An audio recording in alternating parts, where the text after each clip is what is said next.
one of the oldest rivalries in college football. Wabash College and DePaul University first met on the gridiron in 1890 here in Crawfordsville. The DePaul Tigers won that series opener. In 1932, a 300-pound bell was offered up as a prize to the victor. And since that time, this match has been known as the Battle for the Monon Bell. These two outstanding institutions are only 27 miles apart, but to say they are friendly neighbors would be an overstatement. Wabash and DePaul, the battle for the bell, and one of college football's premier showcases.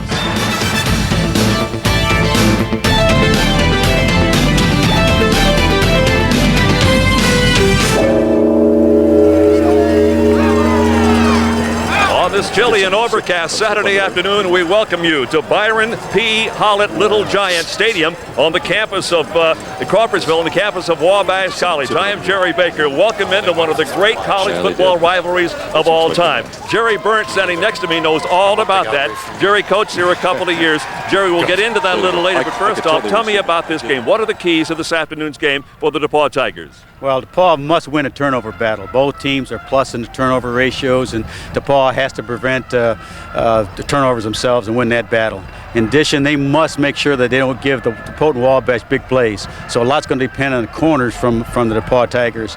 And number three, it's very important that they keep the Wabash offense off the field. They've got to find a way to move the football themselves in the short passing attack. That's going to come down then to their quarterback position. And Jason Lee, who has been their starter, has been injured, didn't play last week. He's a young man that the coaches, as we speak right now, are making a decision about his status. If he doesn't play or if he's ineffective, Scott Shelburne, number 14, will come into play. I think another key for DePaul will be their receiving core, and particularly Dan Ryan. Dan has been hurt a lot, but Dan Ryan, number 88, has 11 touchdown receptions this year and seems to come up with a big play when they need it.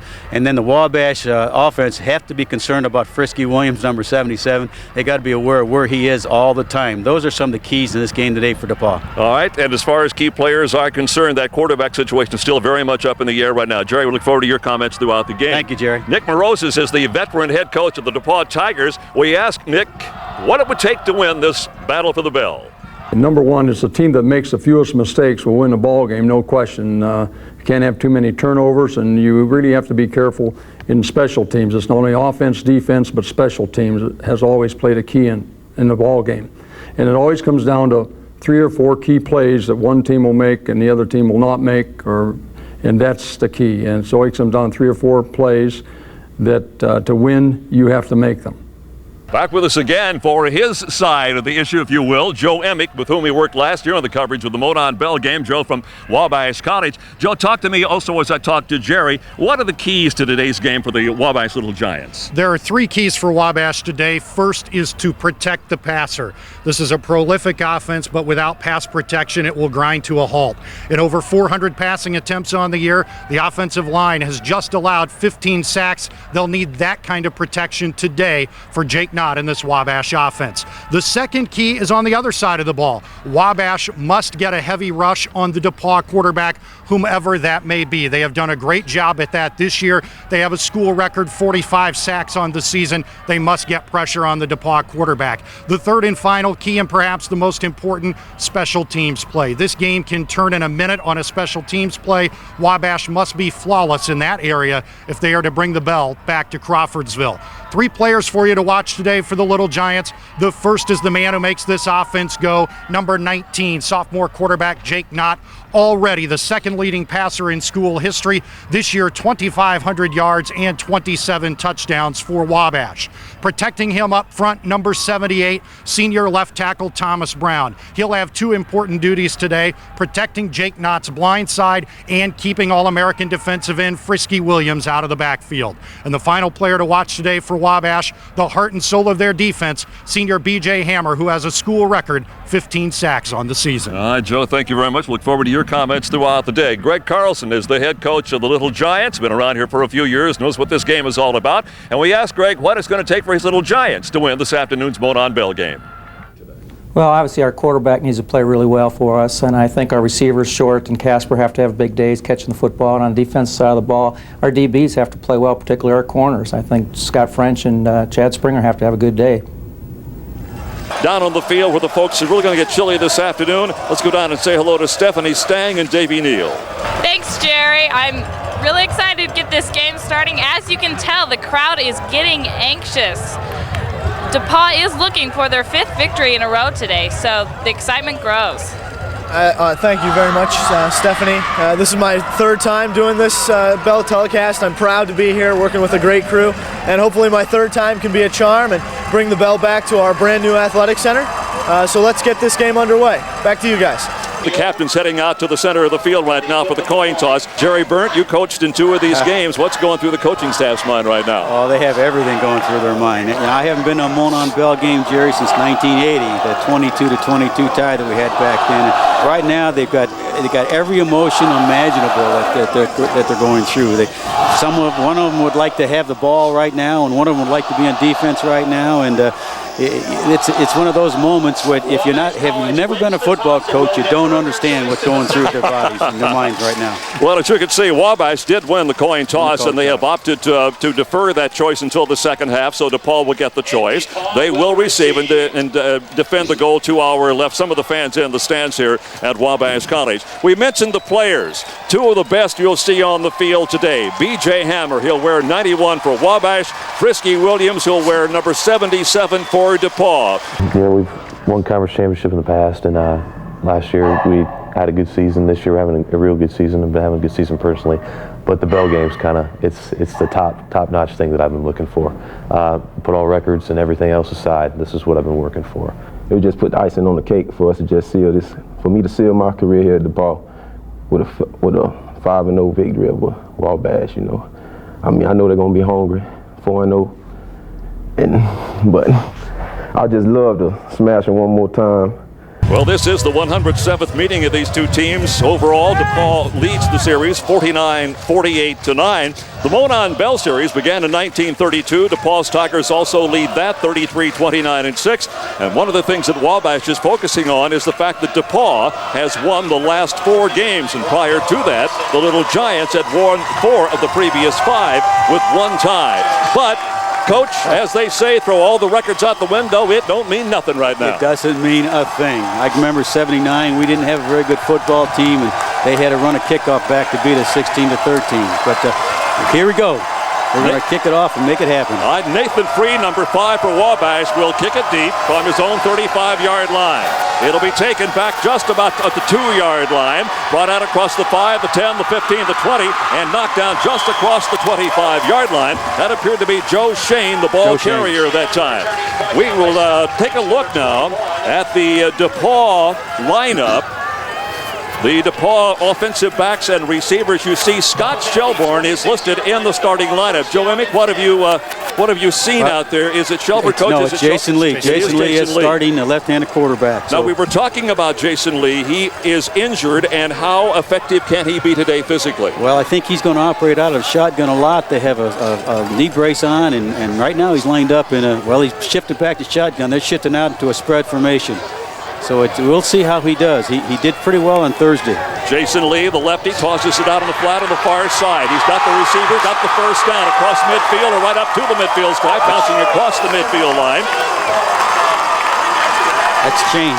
Joe Shane made that reception. That is a terrible sign for this Wabash defense right off the bat.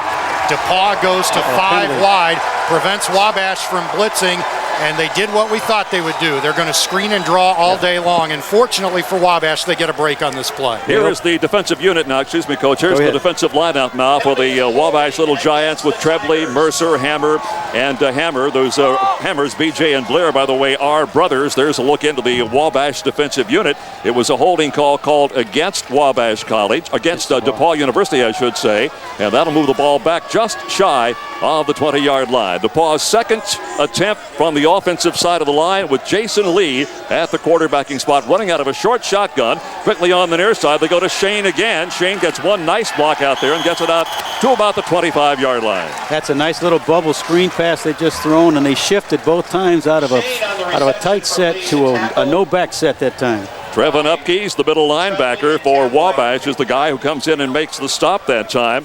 DePaul has a number of receivers We'll see McGuffey and Ferguson, Shane, Stevens, Grant, and Lasley are the tight ends. Dan Ryan, a questionable player also for today's game, and they run about a half a dozen guys out of the backfield, so you're going to see a lot of action today from the backfield and the wide receivers for DePaul. They put a man in motion. That is Shane, again out of the shotgun formation. Lee back to throw again and just threw it in the ground. They were trying to throw a little screen pass to the back coming out of the backfield. That time A.J. Smart, very well defended by P.J. Hammer, I believe, Joe. It's actually Adam Van Meter, a senior out of Delphi, and he did a great job shadowing the back. That's a play DePaul has used with some success over the years. A little rollout and then the throwback across the grain, and Wabash had it sniffed out and defended it well that time. So after what appeared to be an awfully strong start offensively for DePaul, the penalty called it back as they had reached the midfield stripe. It's 3rd down and 10 now. Big play. With the ball on DePaul's own 25-yard line, just across the 25. DePaul's in a no-back set again, spreading the field out. They run a little drag pass to Shane underneath. And Shane is hit and nailed at the 31-yard line, and I mean nailed, by Ryan Freeman, the outside linebacker. Ryan Freeman, one of the 4 senior captains on this team. He is also a senior from Delphi. He, along with the senior class, set the tone this week. Keep in mind, this senior class, one of the best in Wabash history, except for one thing. They have never tasted victory in the Monon Bell game. And in fact, that's one of the records we have of the students who have come through and gone through all 4 years and either not tasted or have tasted 4 consecutive Monon Bell wins. Springer is deep. Here's the punt away. This has been one of DePaul's downfalls throughout the year, the punting game. They really haven't had a successful punting game most of the year, and that's a good punt there, though. Springer called for the fair catch and got it on his own 32-yard line. 41-yard punt that time. That's one of his longer punts, I believe.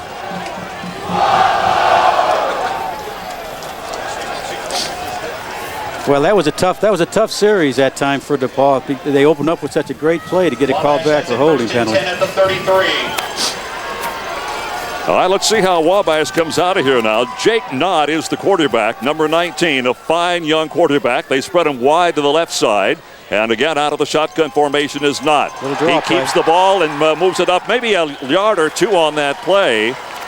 And he will get it out near the 35-yard line. Mike Lazinski, number 42, one of the outside linebackers, is the guy who makes the tackle. That's a variation on the opening play Wabash has used all year. They normally throw a bubble screen to Ryan Short in the left flat. This time they fake that screen and run a draw play. With the way Wabash has thrown the last 3 weeks, they think there is something available to them on the draw.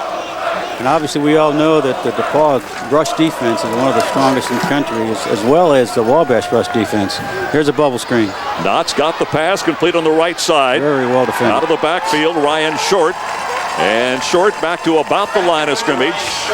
And maybe a half a yard or so. Brian Close and Jason Geringer, the guys who come in to make the stop that time. But it'll be 3rd down and about 7 yards to go now for the Wabash Little Giants. Geringer is the leading tackler on the DePaul team, and he's going to have to make a lot of plays today. Wabash College in its first season in the North Coast Atlantic Athletic Conference. 5 starters back on offense, 5 starters returning on defense also. Wabash with the football. No backs again. And they got the pass complete and shy of the 1st down. The pass completed over the right side of the offensive line of scrimmage, but not enough for the 1st down. Val Benoit, number 83, was the guy who makes the stop, and the free safety, John Christopherson, comes in to make the stop for the DePaul Tigers, and that'll take care of that particular series. It'll be 3 and out. Let's get the punt, then we'll swing downstairs to Stephanie and get a comment from one of our many, many celebrities who are on hand here today. Here is the punt. It is away by John Loneman. And it is taken deep at the 25-yard line, up the far sideline to about the 35-yard line. John Stevens. Let's head down to the sideline now. Stephanie, who do you have? Mr. James Lincoln is Vice President for Student Services at DePaul. Mr. Lincoln, how important is athletic competition at DePaul? Athletic competition is very important to the personal, academic, and social development of our students. What they have an opportunity to do, especially in Division III, is to learn the importance of shared responsibility in achieving goals. So we're very proud of athletics at DePaul and what our scholar athletes accomplish in the classroom as well as on the field. Thank you. Back to you, Jerry. Stephanie, thank you. Second possession for the DePaul Tigers. They could do nothing their first opportunity. They got it to midfield and had a penalty called, and Lee is rushed and knocked down in a hurry by number 96, Blair Hammer. The Hammers take down the one side of that defensive line. Defensive tackle BJ, defensive end is Blair Hammer. And actually, it was Adam Van Meter again who made the fine play on the screen earlier. He's the senior from Delphi, breaks right through. And Jerry, that's where having Jason Lee in that knee brace is going to be a big problem for DePaul. He didn't look very mobile there, and it was a short drop back pass also, which means the ball has to be thrown. So there must have been good coverage in the Wabash secondary. They got a loss of 6 on that play. Second down and 16. DePaul Tigers with the football. The second time they've had possession of the football. Lee will hand the ball up the middle. The trap play gets little or no gain that time. A.J. Smart is the ball carrier that time. Knocked down by Ryan Freeman. On the run. The DePaul Tigers have now won 22 of 24 games over the second half of the last 5 seasons and all 13 of the last 3 seasons. So, Coach, this DePaul team takes them a little while to get cranked on. When they finally do, they have an awfully good second half of the season. They've been outstanding in the second half. They've outscored their opponents by a large number. In fact, their fourth quarter, I believe, are like 80 points to 20 points in the fourth quarter, Jerry. And they have been starting slow. And talking to Nick Morosis yesterday, he'd hoped that they'd really be able to get out of the blocks a lot quicker today. There's an injury on the field also. DePaul. We have the Wabash player coming off the field. It's Ryan Freeman, the senior linebacker, 5'9", 185-pounder out of Delphi, Indiana. DePaul lost its first 4 games this year by a total of 18 points. In that first game at Rhodes, they had 4 interceptions, and the only touchdown was a Jason Lee 15-yard pass to Dan Ryan.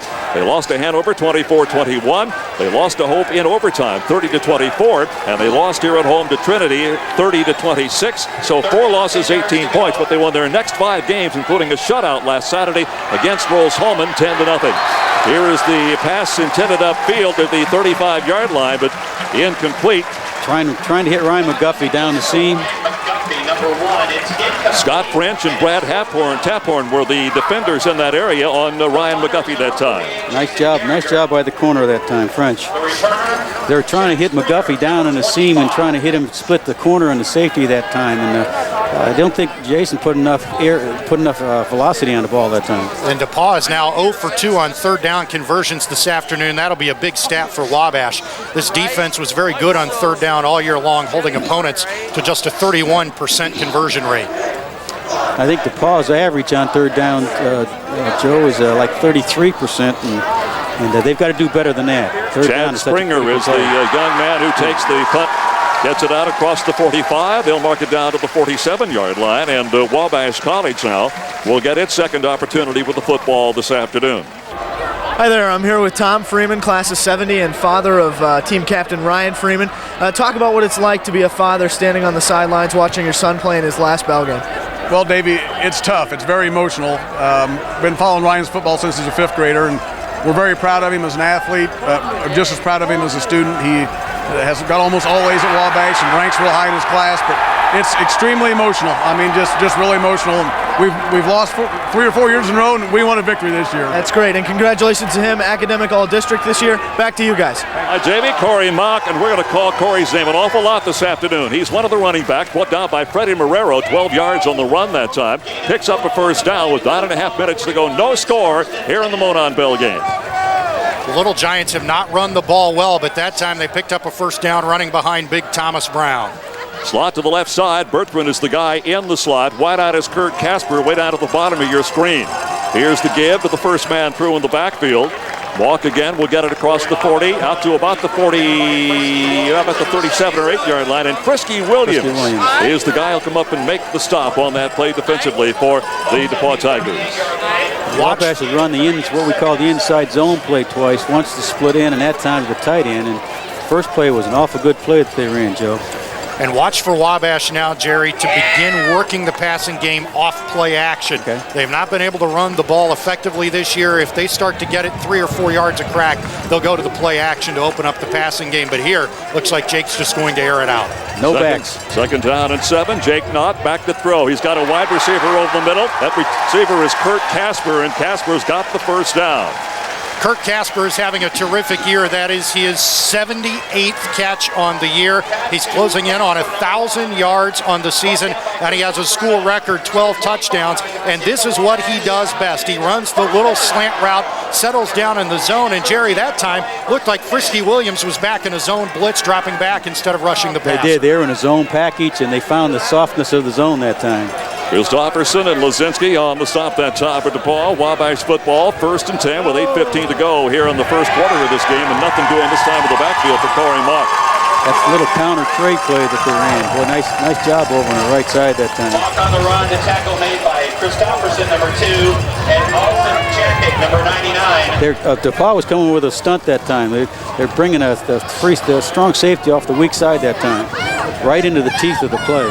And speaking of teeth, the wind has really picked up. It's blowing from right to left as you look at the screen. That is from east to west, and we are outdoors, but we do have some protection. And yet, Joe, you can really feel that wind whistling through here right now.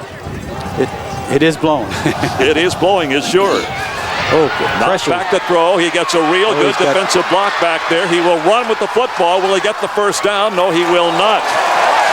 That was Thomas Brown, the left tackle, who came back. Freddie Marrero was in the area defensively.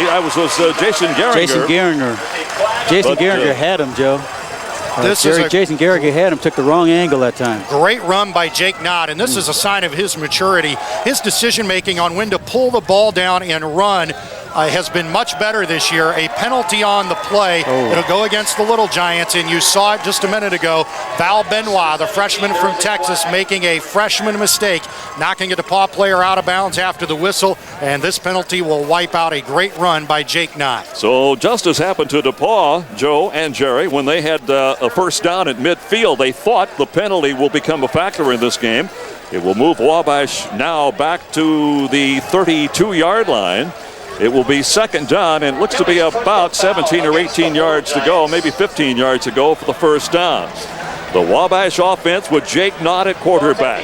Jake Knott has had 6 200-plus yard passing games, including 459 yards at Allegheny College, a school record single-game yardage mark for Jake Knott.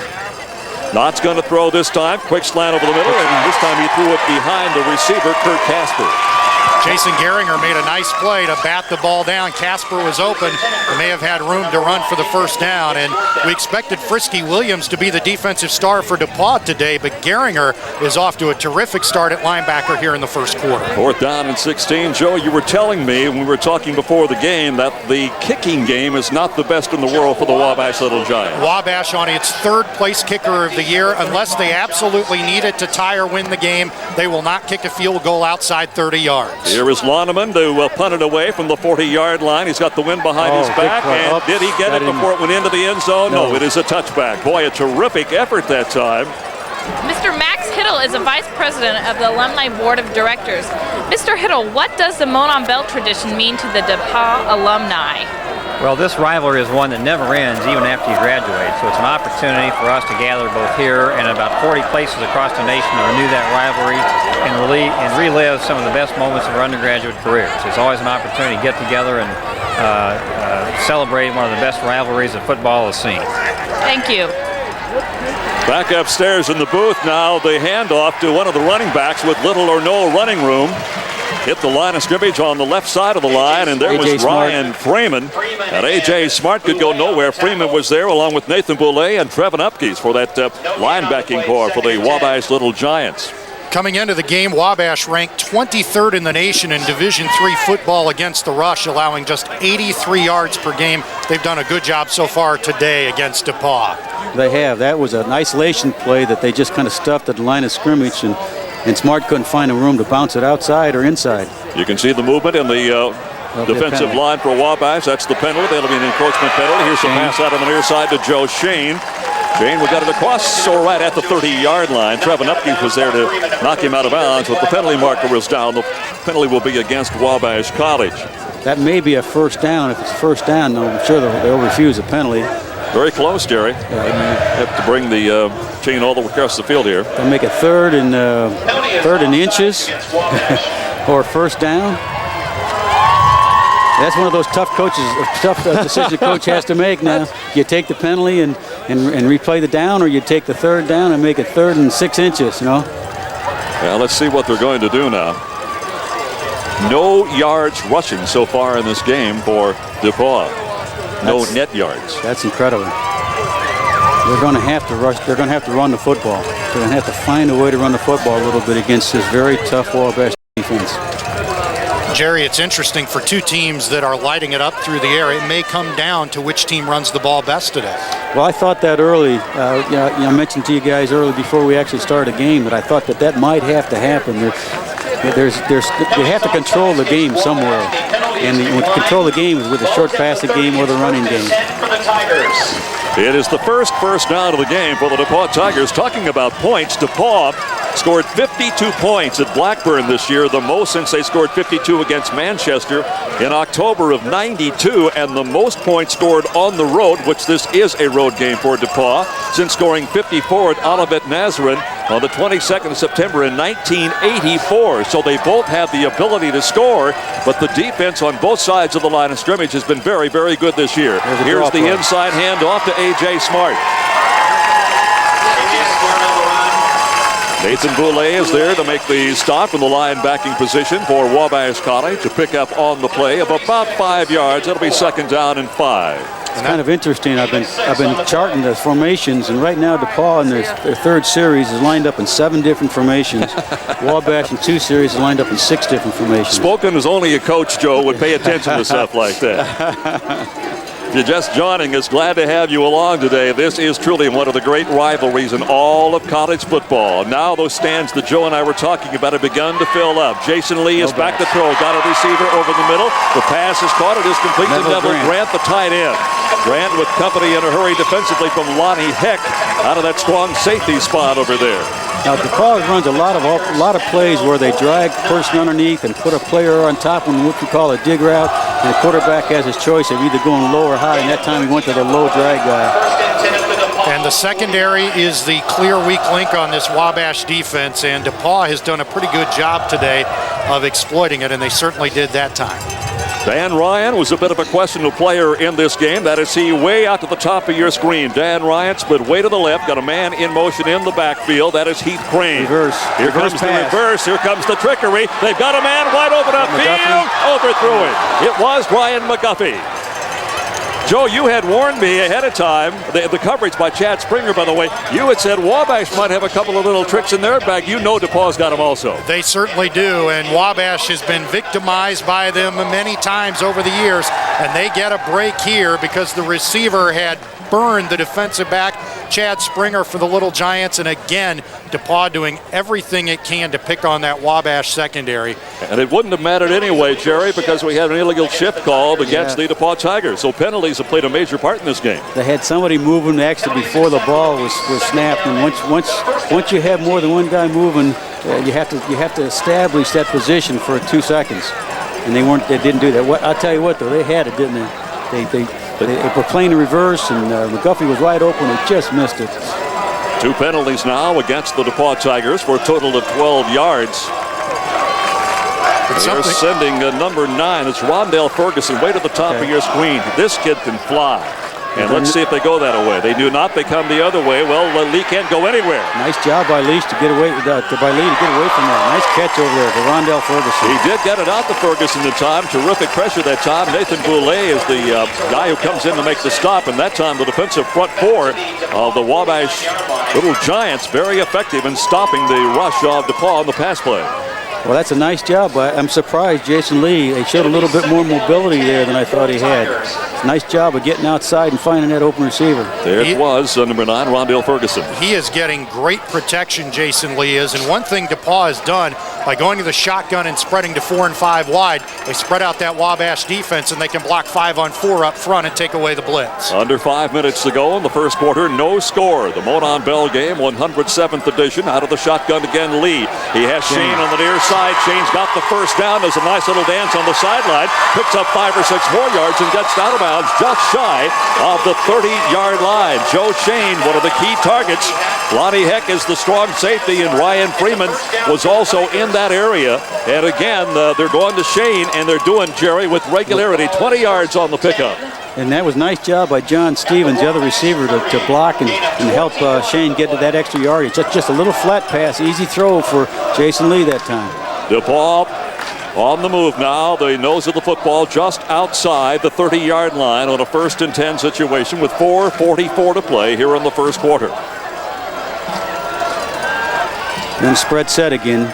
Two Jason receivers Lee, on each side. He kept A.J. Smart Dan in Ryan. to cover for him. Got the pass upfield. It is knocked away, and that may be an interception. What a play.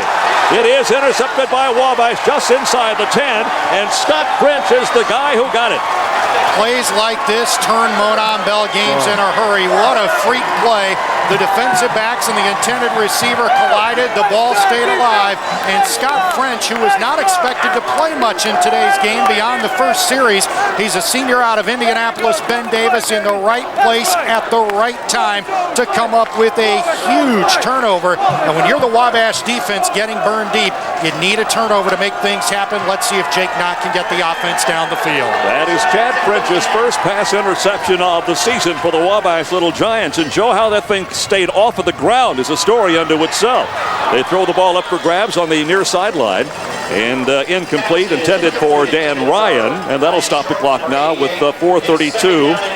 They get check it, make it Ryan Short, number 88. Trying to work on the corner, Justin Tillis throwing a little fade pass down in the boundary, and Justin Tillis did a good job of forcing the receiver away. And Wabash will go to that more than once today. Ryan Short, maybe the most dangerous player on this offense.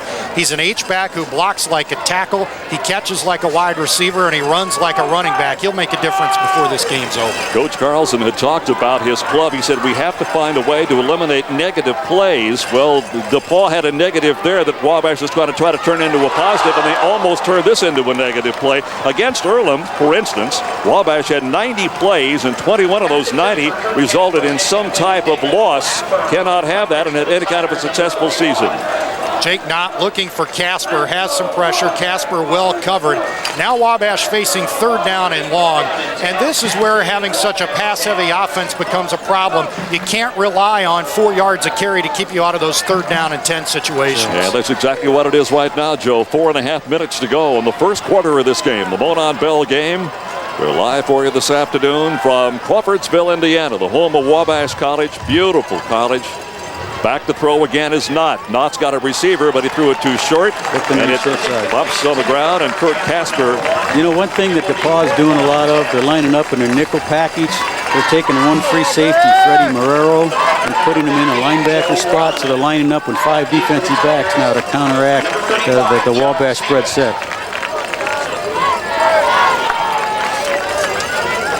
All right, they'll kick it away, and standing about 5 yards deep in the end zone, Joe Loneman and Nathan Free handle the punts for Wabash College. This is Loneman, did not get much of it. Hits about the 38, takes a Wabash bounce. Picked up, though, and the return is underway. John Stevens, will get it just outside the 35-yard line. Ryan Freeman makes the stop.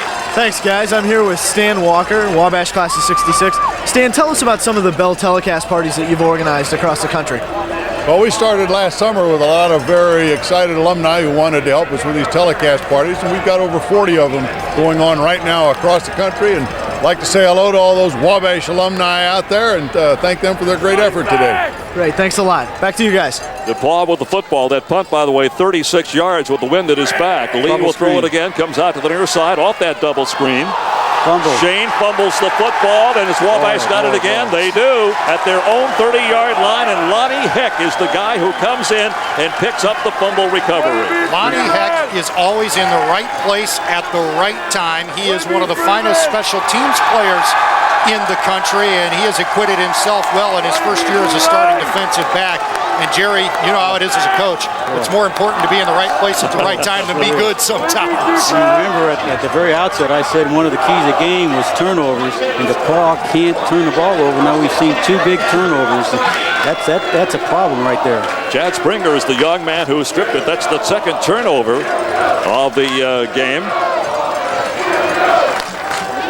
Lonnie Heck with the fumble recovery. Wabash gets it back again. Counter pass, a little man in the flat out there. Al Benoit And Waugh across the 45 or near the 45. We mentioned earlier that Wabash might go to the play action after running the ball early on their first drive, and they complete the pass to Val Benoit, backup H-back, a freshman out of Texas, one of 5 freshmen on this team from the state of Texas for the Little Giants. They've kind of expanded their recruiting base a little bit, huh? Let me back up just a minute here, Joe. Wasn't Lonnie, Lonnie Heck was the guy who was on special teams, as I recall, last year, and the crowd went nuts up at DePaul every time he did something on the field, and boy, what a big turnover that was. Wabash College with the football. Little pressure. Nice job getting away from it that time. Not being pursued, and finally brought down by number 42. That's Mike Lazinski, the outside linebacker that time. Brian Close had the pressure that time on Jake Nutt. That's one of those secondary sacks as far as I'm concerned. The secondary at that time of DePaul didn't give him any receivers to throw to. And Brian Close forced him outside also. Brian Close was coming hard inside and was being blocked. We put a lot of pressure up the inside part of it. And again, Wabash looking at difficult down and distance. They have been 2nd and 9, 2nd and 10, 3rd and 10, 3rd and 9 most of the afternoon. Over the course of the game, that really adds up to be a big problem for an offense. Clock is running, 3 minutes and 10 seconds to go in the opening quarter. No score here in the Monon Bell game on what is now a very overcast and chilly Saturday afternoon. An hour or so ago, bright sunshine, but not right now. Not looking again for a receiver. He's got the receiver. It'll be short of the midfield stripe and short of the first down, and here comes a penalty. Boy, and Jerry, that's a play that just drives a coach absolutely nuts on the sideline. No reason for that. That's Corey Yost, I believe. They got it is Corey Yost. Hit, and they had to stop. There's going to be a 3rd and 4, 3rd and 5 play, and you know, there's just one of those things. The guys are trying to make plays, and sometimes they're just a little bit too over anxious, over aggressive. And this was a late hit with the shoulder and helmet, a justified flag. If you saw on the replay at the snap, in the pregame show, we highlighted the matchup between Wabash left tackle Thomas Brown and DePaul defensive lineman Frisky Williams. Keep an eye on that away from the ball today. And on that pass play, it was a great battle to watch. They were clubbing each other like a pair of heavyweights in front of Jake Knott, and Thomas Brown won the battle that time. You think about field position now also. Just a few minutes ago, Wabash had a punt out of the end zone. Now they're on the DePaul 35-yard line.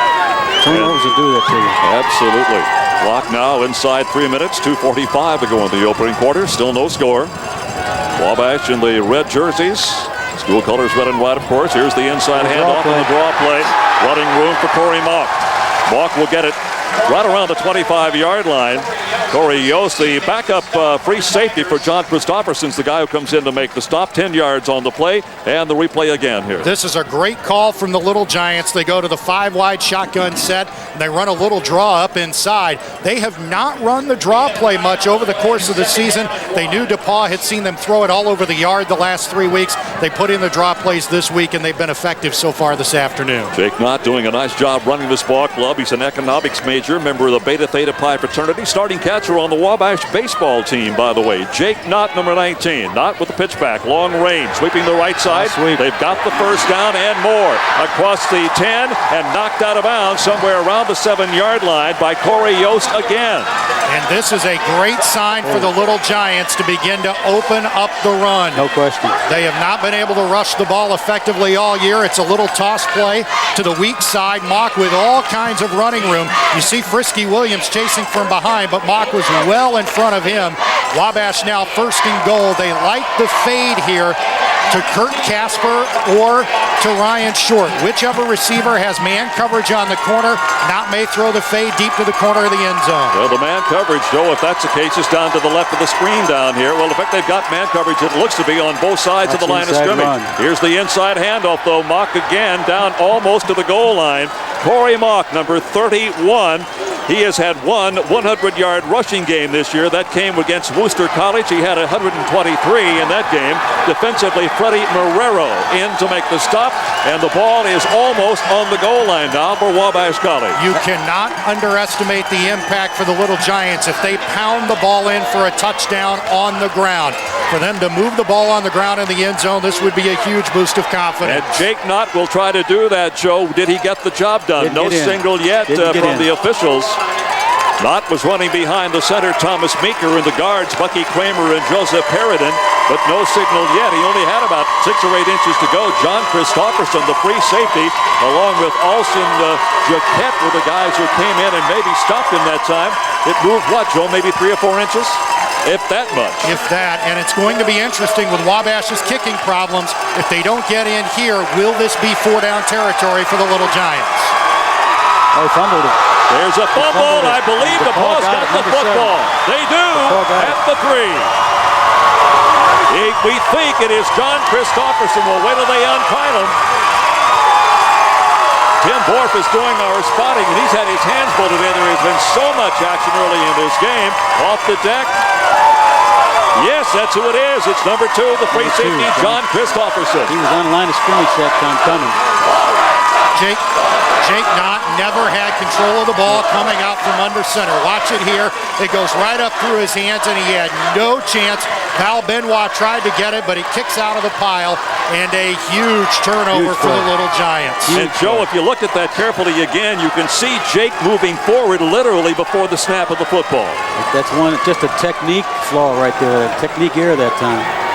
Josh Angel in the lineup now as the deep back, the tailback now for the DePaul Tigers. They're literally in their own end zone. He will get the football, busted out maybe a yard or so on the play. What DePaul wants to do now is simply get some room to go to work. We're down inside a minute, down to 50 seconds to play in the first quarter. That time, Ryan Freeman is there, and B.J. Hammer is also in to make the stop that time for the Wabash Little Giants. That time, Wabash shifted to what we call the Bear defense, the old Chicago Bear 46 defense. That's a tough defense to run that inside play against. Once again, they send Rondell Ferguson wide to the right of your screen. It's one of the wideouts. They send Joe Shane the other way. And they will keep Jason Lee in at quarterback. He's gone the entire first quarter. We weren't sure if he would even play in the game. He's got it out there. That is to Ferguson. Ferguson across the 10, but not enough for the first down. The stopper out there is Nathan Boulay, the linebacker, who swung over to that side, and that is going to be the final play of the first quarter. Well, I'll tell you what, I am shocked. We're talking about 2 teams who are second in their conferences in pass offense, last in the conferences in pass defense, and we have a 0-0 game at the end of the first quarter. But this is typically Monon Bell, John. Is that right? Well, right, also, what we're talking about here, Coach, is the fact that turnovers have played a big part of this football game. All right, DePaul will get the football. The turnover, a major mistake again in this game, but we've seen 3 or 4 of them already. Here's the fake on the pass. They're going to get an upfield lead. Almost had the pass received that time by Ryan, but he could not quite pull it in. Dan Ryan just jumped a little bit too soon that time, and he had a chance to come up with a great play. Nice job again by Jason Lee avoiding the rush. He has shown much more mobility than I thought he was capable of. Ryan Freeman in on the defensive play that time. The pressure clock is stopped now. Second quarter just getting underway. 4th down and 2, so a punting situation. Jason Geringer, the punter, will kick it away, standing about 5 yards deep in his own end zone. Springer back deep to return.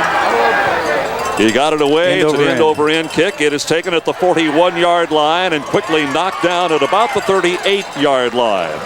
Let's swing down to the field now. Here is Stephanie again. Don Popovac is a big DePaul football supporter and past player. Mr. Popovac, briefly tell us about the DePaul football tradition. Well, Stephanie, as we enter our 3rd century of competition with DePaul football, it's alive and well. As evident today, there's hundreds of former players that are here. They have a lot of bonds and ties to the kids that play today. We've experienced the same thing. We play for the love of the game. Year after year, we come back to support the teams. Victory against Wabash, hopefully today, and it's going quite well. And the tradition lives on.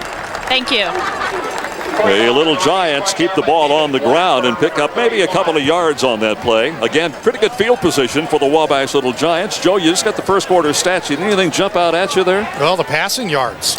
74 passing yards for DePaul, just 41 passing yards for Wabash.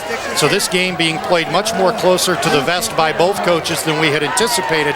I've got to think maybe even on this down, Wabash is going to look to go deep. They've not tried to stretch the field as much today as they have in the past 4 weeks. Pretty much an empty backfield right now. Jake Knott is the lone guy back there. Here's that flanker screen. They've got it inside now to Brent Graber, and Graber lost the football again, and I believe DePaul may have it again. That is what, guys? The fourth or the fifth fumble? The fourth fumble? Yes. Nice play by number 90, I believe. Charlie Steinbeck.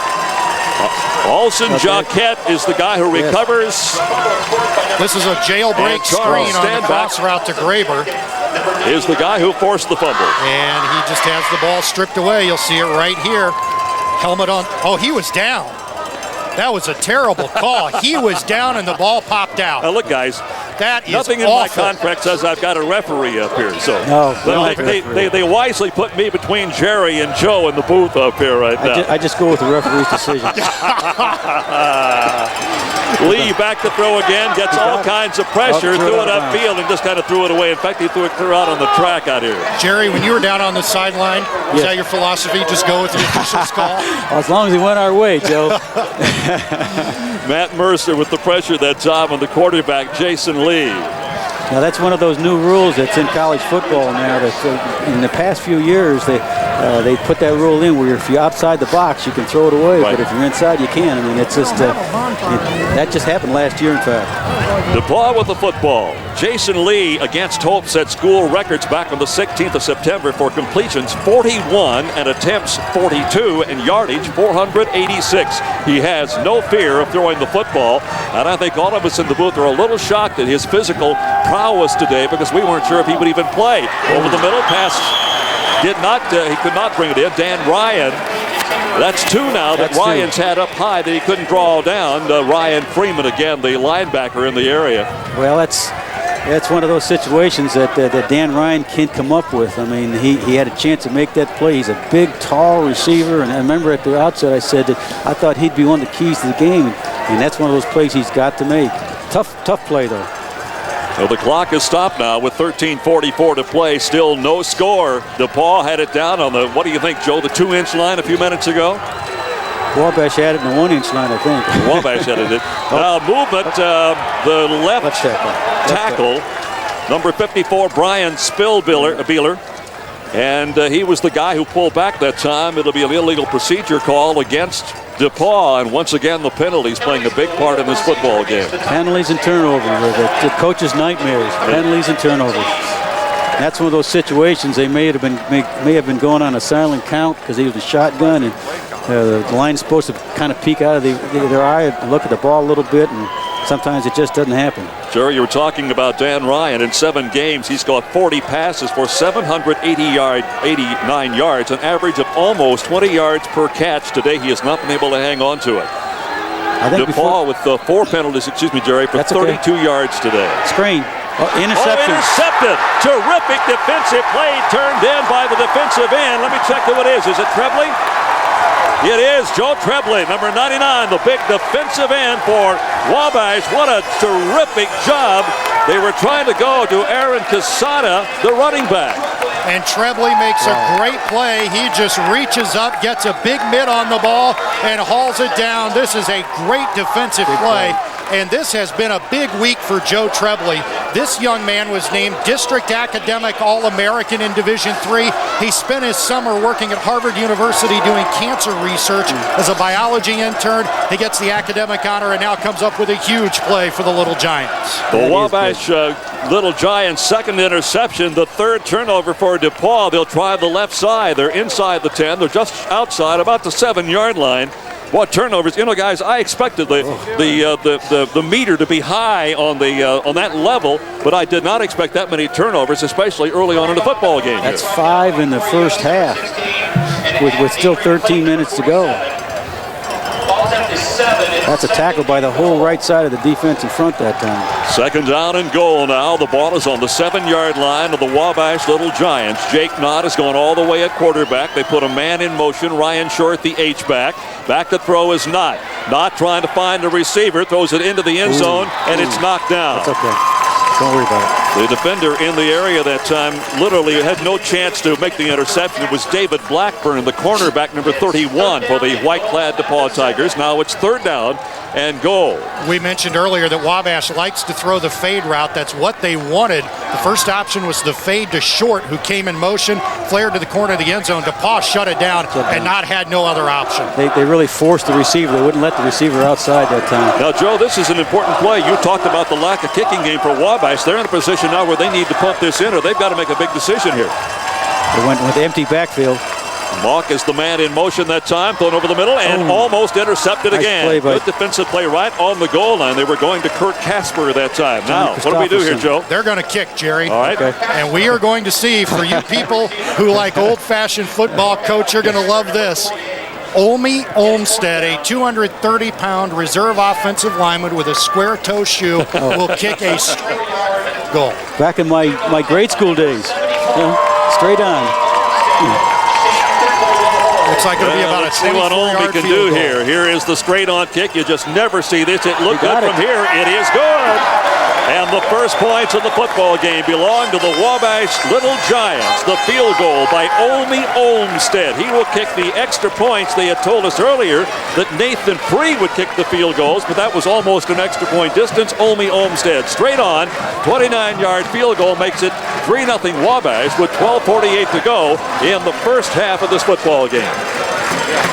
Well, I mean, I can't believe this. We've had 5 turnovers, and I said at the very outset, they cannot turn the football over. And the turnover down inside your 10-yard line, that's almost strangling yourself. That's a nice job by that kicker to get it in. You'll get a look at a throwback kicker, head down, foot straight ahead.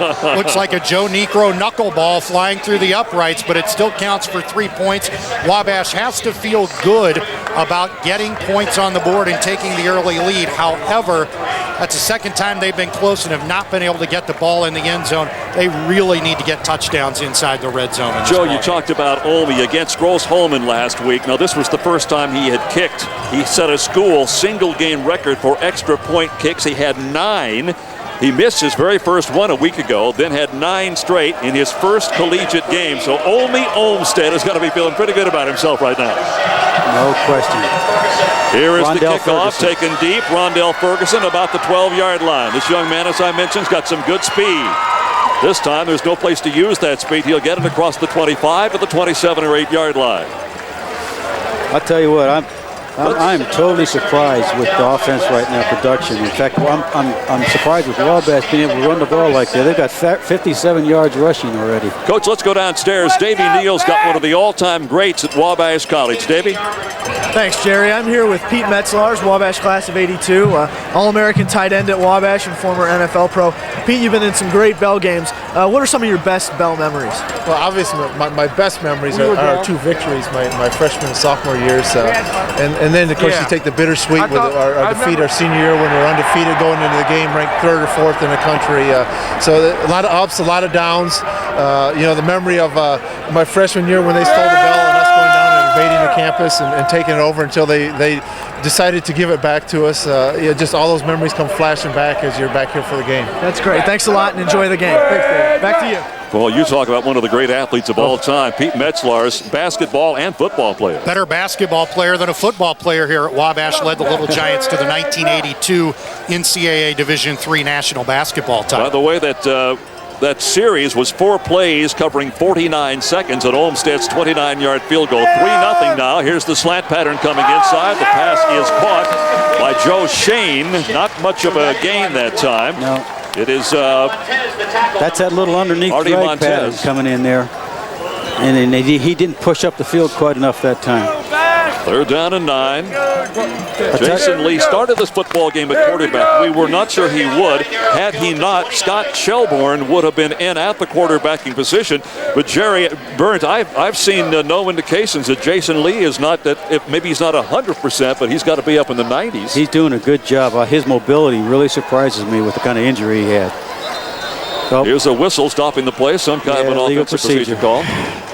Let's talk about the injury, Jerry. What was the extent of the injury? How did it come about? I think he got hurt in the center game, and I think he played the whole rest of the game. I think he got hurt in the first half. It's a knee injury, I think it's his ACL, in fact, and they have a huge brace on his knee right now, and that, which really you think would limit his mobility, but he has really moved around very well. But he missed that Rose-Hulman game of a week ago with that knee injury. And back on the 21st of October, he moved up to number 6 in school history for single-season yards passing with 1,744. Back he goes again, the lefty looking over the middle, and the pass is dropped by Shane. Yep. Shane has 6 receptions for 53 yards, and that's one that's probably catchable, but he did not. They had, again, that little underneath pattern that they throw an awful lot. The Wabash is lining up in a lot more man coverage than I expected. They're playing a lot of man underneath coverage, and DePaul is bringing a lot of people across the field running away from the coverage. I don't think this is DePaul's strength to be punting the football quite this much. Heck and Springer are back. Gehringer will kick it away. He's standing on his own 10-yard line. 11-10 to go now here in the first half of this game. Here is the punt. This one's a little bit better. Still an end-over-end punt. Taken at the 41-yard line. Springer will get it out shy of the 50-yard line. They'll mark it down at about the 49. Let's swing back down to field side here as Ryan Lashley is the guy who came in and made the defensive stop. Stephanie again. Stephanie? Doug McAllister is a former football player and current member of the Alumni Board of Directors. Mr. McAllister, what does the game mean to other football alumni?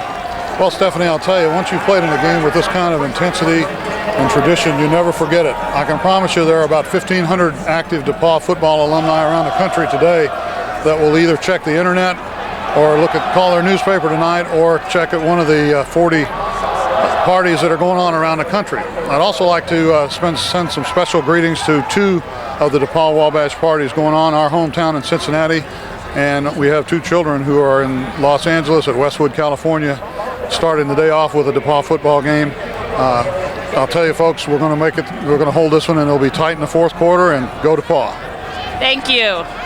You gotta love it. You gotta love it. Our telecast literally going all over the country today to various and sundry alumni groups, and we salute you all, and we're delighted to have you along. Wish you could be here with us today. In fact, we're all over the world on the internet, so this coverage can be seen or heard almost anywhere you can find a spot to find a machine. Jake Knott throwing upfield, just literally throwing it away. That was good pressure, very good pressure up the front that time. Brian Close had good pressure on him. We talked in the pregame about the keys to the game for the Little Giants being protecting Jake Knott and then getting a pass rush when they're on defense. The reverse so far, DePaul's done a great job protecting Jason Lee. Jake Knott has not had the time to sit back, pick his receivers at will the way he has been able to the last 3 or 4 weeks. 10 minutes and 12 seconds of playing time in the first half of this football game. Jake Knott moved to 3rd place on the school's career passing list in that game at Hiram. Also 3rd on the school's total offense list. Jake Knott. Empty backfield again. So they put pressure on him again. Well, they've got him. They're going to drag him down around the 30-yard line. That's the a middle big linebacker, Jason Gehringer, is the guy who came in there and did a terrific job because literally he had some help, but he had most of the job to do himself, and there is Jake Knott on your screen. Knott drops to throw, has no protection, jailbreak in the backfield, and Wabash has done a great job controlling Frisky Williams. Yes. They have not been able to get a hat on Gehringer. He's been the big play guy on the DePaul defense. 17-yard loss on that play. Here's the punt. It's not a very good punt. Hits right about the 41-yard line. Finally scooped up to the 31. Stevens will get a pretty good block. Get it back across the 35 at the 36 or 37-yard line.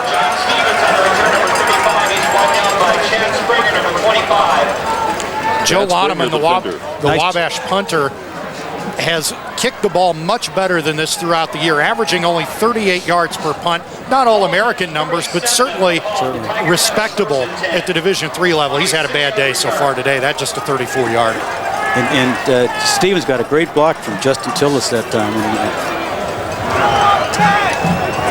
2 running backs set in behind the quarterback, Jason Lee now. They'll reset the tight end to the left side. Wideouts both ways. Heath Crane's back in there. He's a fullback now. They just cannot run right now. Here's Smart. Nowhere to go for A.J. Smart. He had all kinds of company, and again, it was the strong safety, Lonnie Heck, who comes in and makes things happen. We'll look at this again, Coach. He just has nowhere to go. No, when they're lining up in that 2-back set with a tight end out there, Wabash is kind of floating on that side, and right now they're having problems running in that side. 5-yard loss on the play, make it 2nd down and 15. We've just ticked inside 9 minutes to play here in the second quarter. 3-0 on a field goal turned in, a 29-yarder by Omi Olmstead in the game. That's all the scoring we have. 3-0 with Wabash on top, what we thought might be a high-scoring game. DePaul has -1 yard rushing. Here's the pass again. Another chance. And Dan Ryan. Dan Ryan could not hang on. Ryan Freeman, the defender on that play. Jason Lee's just a little bit tall, a little bit high in that throw to Dan Ryan coming over the middle. He had John Stevens breaking free down the middle, and he didn't see him. Jerry, I've noticed that a lot of Lee's passes are floating on him.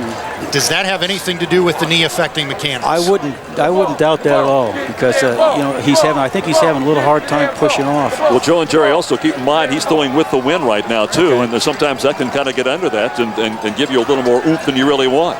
Big 3rd down play again. Lee kind of going to Dan Ryan. He's going to Ryan again. Was there contact? There may have been, but incidental. Ryan gets up looking for the defensive pass interference call that did not come. He was covered back there by Lonnie Heck again.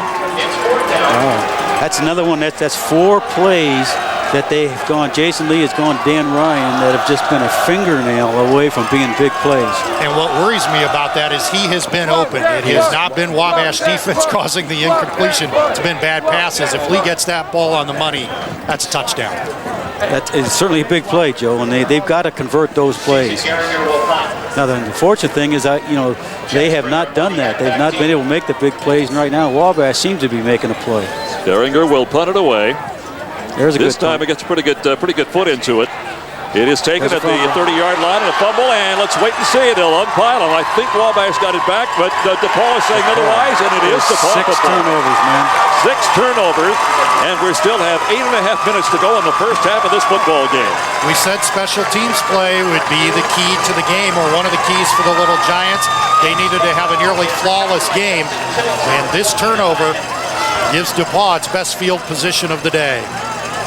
And it's just a matter of Chad Springer not getting a hold of the ball before he heads upfield. It's a very, very good kick.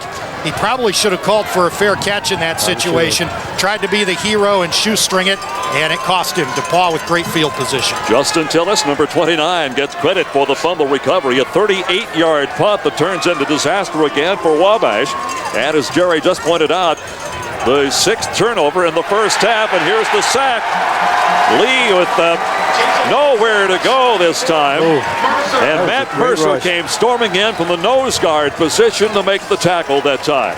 That's a nice move by Matt Mercer, because Jason Lee had Dan Ryan wide open in the flat. Interesting to note, the offensive line of DePaul averages 250 pounds per man. The defensive front 4 for Wabash, 241-3, with Trebley, Mercer, Hammer, and Hammer up there. So there's not a lot of difference on either side of that line. It's just who gets the first quick move, and is Johnny on the spot.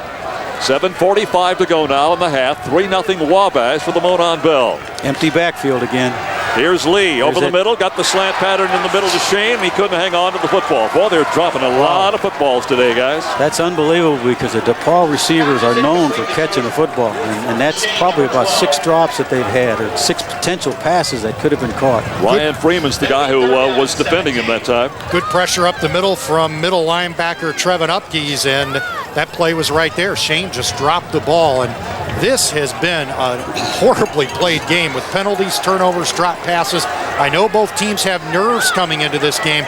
I don't know that in the 13 Monon Bell games I've covered, I've seen one start quite this badly in terms of sloppy play. And continue on as it has. That's the thing, Joe. Yeah, you expect a little nerve problem early on, but these teams are out here a good hour and a half before the game. Dan Ryan. They're going to Ryan again, and he dropped it again. But awfully good defensive coverage that time from the secondary. Ryan is still down, and so is the defender, who we think is Lonnie Heck again. Lonnie Heck's having a good game. Now, Dan Ryan could catch that pass, though. Lonnie got his hand in there, but Dan Ryan had a chance to make that play. I'll tell you what, they don't want this guy out of there very long. Lonnie Heck, number 22, coming off the field. Joe Shane, we've heard his name a lot in this football game. What are his thoughts on playing in this Monon Bell game today? Well, we started off a little slow. We have 4 new coaches this year. Players usually don't like change, but the players came in, or the coaches came in, and we adjusted well to that. We had a new quarterback this year in Jason Lee, and it took him a little time to get comfortable back there, not taking a snap and being in live action for 3 years. and we had some young receivers. We lost 2 of our running backs.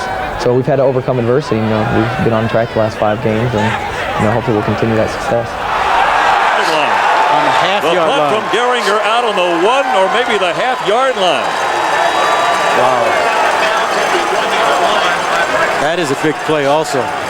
36 yards on the punt. The distance is not nearly as significant as the fact that it went out of bounds inside the 1-yard line. No return. Let's swing back down to the end zone here at the Byron P. Hall Little Giant Stadium. Davey Neal standing by. Davey. We're here with Tom Jennings, class of 1947, here for the Beta House rededication. Tom, you were here as a student in 1947. Talk about how Wabash is different today from when you were a student. Well, it changes. This college was recently ranked as the #1 liberal arts college in America. The campus keeps expanding. Buildings are modernized, expanded, or replaced. The curriculum has been brought into the technology age. But the best part of coming back is the chance to talk to some of the outstanding young men that are students here at Wabash. Thank you very much, sir, and enjoy the rest of the game. Back to you guys. Couple of yard gains on the first play as they try it up the middle. Wabash Little Giants football, 2nd down and 8. We're inside 7 minutes now in the first half of this football game. 3-0 in favor of Wabash. They'll keep it on the ground again, try the left side, get it out across the 5, trying to get some manipulation room, some running room out there. Pick up at 3 or 4 yards on the play.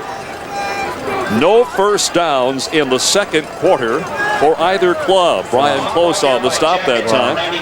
But a half a dozen turnovers, Jerry. That's amazing. You know what? If somebody would told me we'd be 3-0 with 6 minutes to go in the game, I said, you're at another game.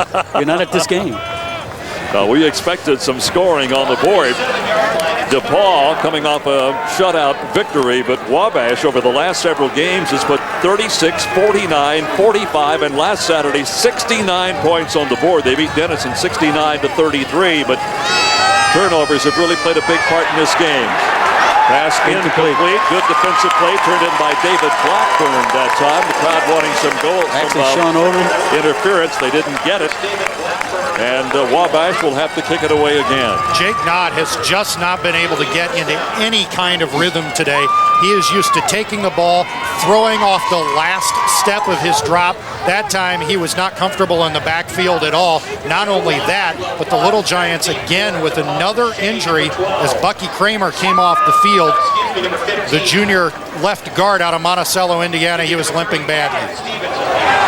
Boy, Loneman just got it away, and it may have been tipped. It'll roll out of bounds right at the 30-yard line. Loneman really had to hurry to get that thing away and did not get much on it. Let's go back down to the end zone. Stephanie Stang, representing DePaul University, is there with a couple of very special guests.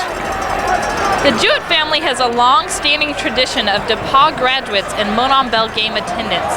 How many games have you attended, and what about your father? This will be my 41st game, and this is his 70th game. Okay, thank you. Well, I happen to know John Jewett. He's a fine guy, and man, that's amazing. 70 games? 70 games. Wow. John looks like he's about 55. He must have come early. He's come to a couple of times or something. Little Giants playing with fire right now with their special teams miscues. They can't keep giving DePaul the ball at the 30 and getting away with it. That's that field position again. DePaul just can't, at this stage, run the football effectively. In fact, neither club right now can run the football very effectively. That's going to come back to bite them if they don't. I mean, I really think that they've got to establish some kind of a running game at some point. And number 93, Adam Van Meter. And we're in that 2nd and long situation again. I mean, both teams have been in 2nd and longs and 3rd and longs much too much in this game. DePaul University under Nick Moroza's 20th year, 120 wins, 74 losses, 4 ties. He's 10-8-1 in Monon Bell games, by the way. And sometimes here, these two schools, that's how they measure your success, and why not? DePaul with the football again, 2nd down and 8. Wide open pass to Ryan on the other side. And it gets it to about the 20-yard line. The one thing I'll say, Jerry Byrne, about the offensive play calling and Jason Lee, even though they've not got much out of Ryan, they continue to go to him. They do. I think the coaches believe that, again, he is one of their big play players, and that's the pass that they tried to go to a little bit ago that Jason couldn't get rid of the ball. He got sacked on it. So they're going to keep coming back to him. He can make plays. Well, we mentioned he caught 40 passes for 789 yards coming into the game today. He has 11 touchdowns. In fact, he had an 82-yard touchdown catch against Millsaps College, so they know he's got the hands. Today it's just not been one of those days. 5:03 to go in the first half. 3-0 Wabash. Here's the draw play inside. The running man is Jackson Rust, and Rust takes it over the right side and bangs it inside the 15. I think they'll put it down right on the 15-yard line. The middle linebacker, Trevin Uppies, along with nose guard backup Chris Butcher, in to make the stop that time for the Wabash Little Giants. That's unbelievable. That's the longest run they've had today. Rust from Jackson Rust. Roachdale, Indiana, not too far from here. North Putnam High School. You know, the rushing stats when they get here at halftime, Jerry, aren't going to be. There's not going to be a lot of numbers on those things. Sirree. Unbelievable. DePaul's lining up with two receivers and tight end to the right side that time. They got Dan Ryan again. Lee goes to Ryan on the other side of the field. He will stop the clock and moves it inside the 10. Ronnie Heck, Terrence Nance, backup strong safety in that area. We have not seen Heck. We'll keep an eye on him on the sideline, Joe, because if they lose Lonnie Heck defensively, they've lost something. Lonnie Heck is on the sideline. He's standing, putting weight on both feet. So I think that at least the injury is not terribly serious from what we can tell. But Terrence Nance is a freshman, and DePauw's going to go right after him as the replacement for the injured Heck. It is a first down and goal to go. The ball is on the 8-yard line. 4 minutes, 18 seconds of playing time in the first half of this Monon Bell game, number 107. Three receiver, two back. They put Dan Ryan in the backfield that time. Oh, my. Right through the hands of Joe Shane and almost intercepted over there by Scott French. Scott French just dropped a 10-0 lead for the Little Giants. He sure did. You know, what DePaul's been doing, he's been lining up a lot with two receivers and a tight end on the same side. And I don't think it's a formation that Wabash has seen very much of before. If French catches that, it's a 96-yard return for a touchdown. There was nobody near him. If he had angled to the near side after catching it, it would have been a certain touchdown. You guys talked about the rushing. Let's not forget, these are two of the best rushing defenses in the entire country. Exactly. Excellent point. You're right, Joe. 4 minutes, 15 seconds of playing time here in the first half. 3-0 Wabash. Up the middle, couple of yards. That's about it. Well, there just is nowhere to go. DePaul will keep the ball on the ground, and Nathan Boulay is the defender who makes the stop. Rust was the ball carrier, number 25. Nathan Boulay is a sophomore from Indianapolis, Ben Davis. He has been injured the last couple of weeks, did not see much action last week against Denison, did not practice the early part of the week. He's battling a slightly sprained ankle, but the coaches felt he would be ready coming in, and he's gone the entire way today. And here may be the biggest play of the first half. You got that right, Joe. And the crowd right below us realizes that a sea of red comes up, and across the way, the black and gold of DePaul. DePaul doesn't have enough men in the field. They only have 10 players in the field. Lee on the slant pattern inside, and Shane dropped the football. I mean, you can't do that. You've got to make those plays. But DePaul lined up that time. They had some confusion coming out. They only had 10 men in the field. They still had the pass open, and all that Joe had to do was catch the football. That was a nice, well-thrown ball. I'm not sure I'm real excited about how wide open Shane was if DePaul only had 10 men on the field. I understand, Joe. That is a little scary, come to think of it, Joe. You're right. Oh, my. Well, here comes the field goal attempt to tie it up. Scott Shelburne, the backup quarterback, will hold, and Ben Murray will try to left foot it through. They'll spot it down on the 13-yard line. Plenty of distance. It is good, and we are tied. A 23-yard field goal with 3:22 to play puts DePaul in the books for the first time and makes it a 3-3 football game. My goodness. My goodness. I'll tell you what, I thought it might have been 21-21 by this time, but not 3-3. Wabash defense has to feel very good about giving up just 3 points. That DePaul drive started on the 30-yard line again after a turnover.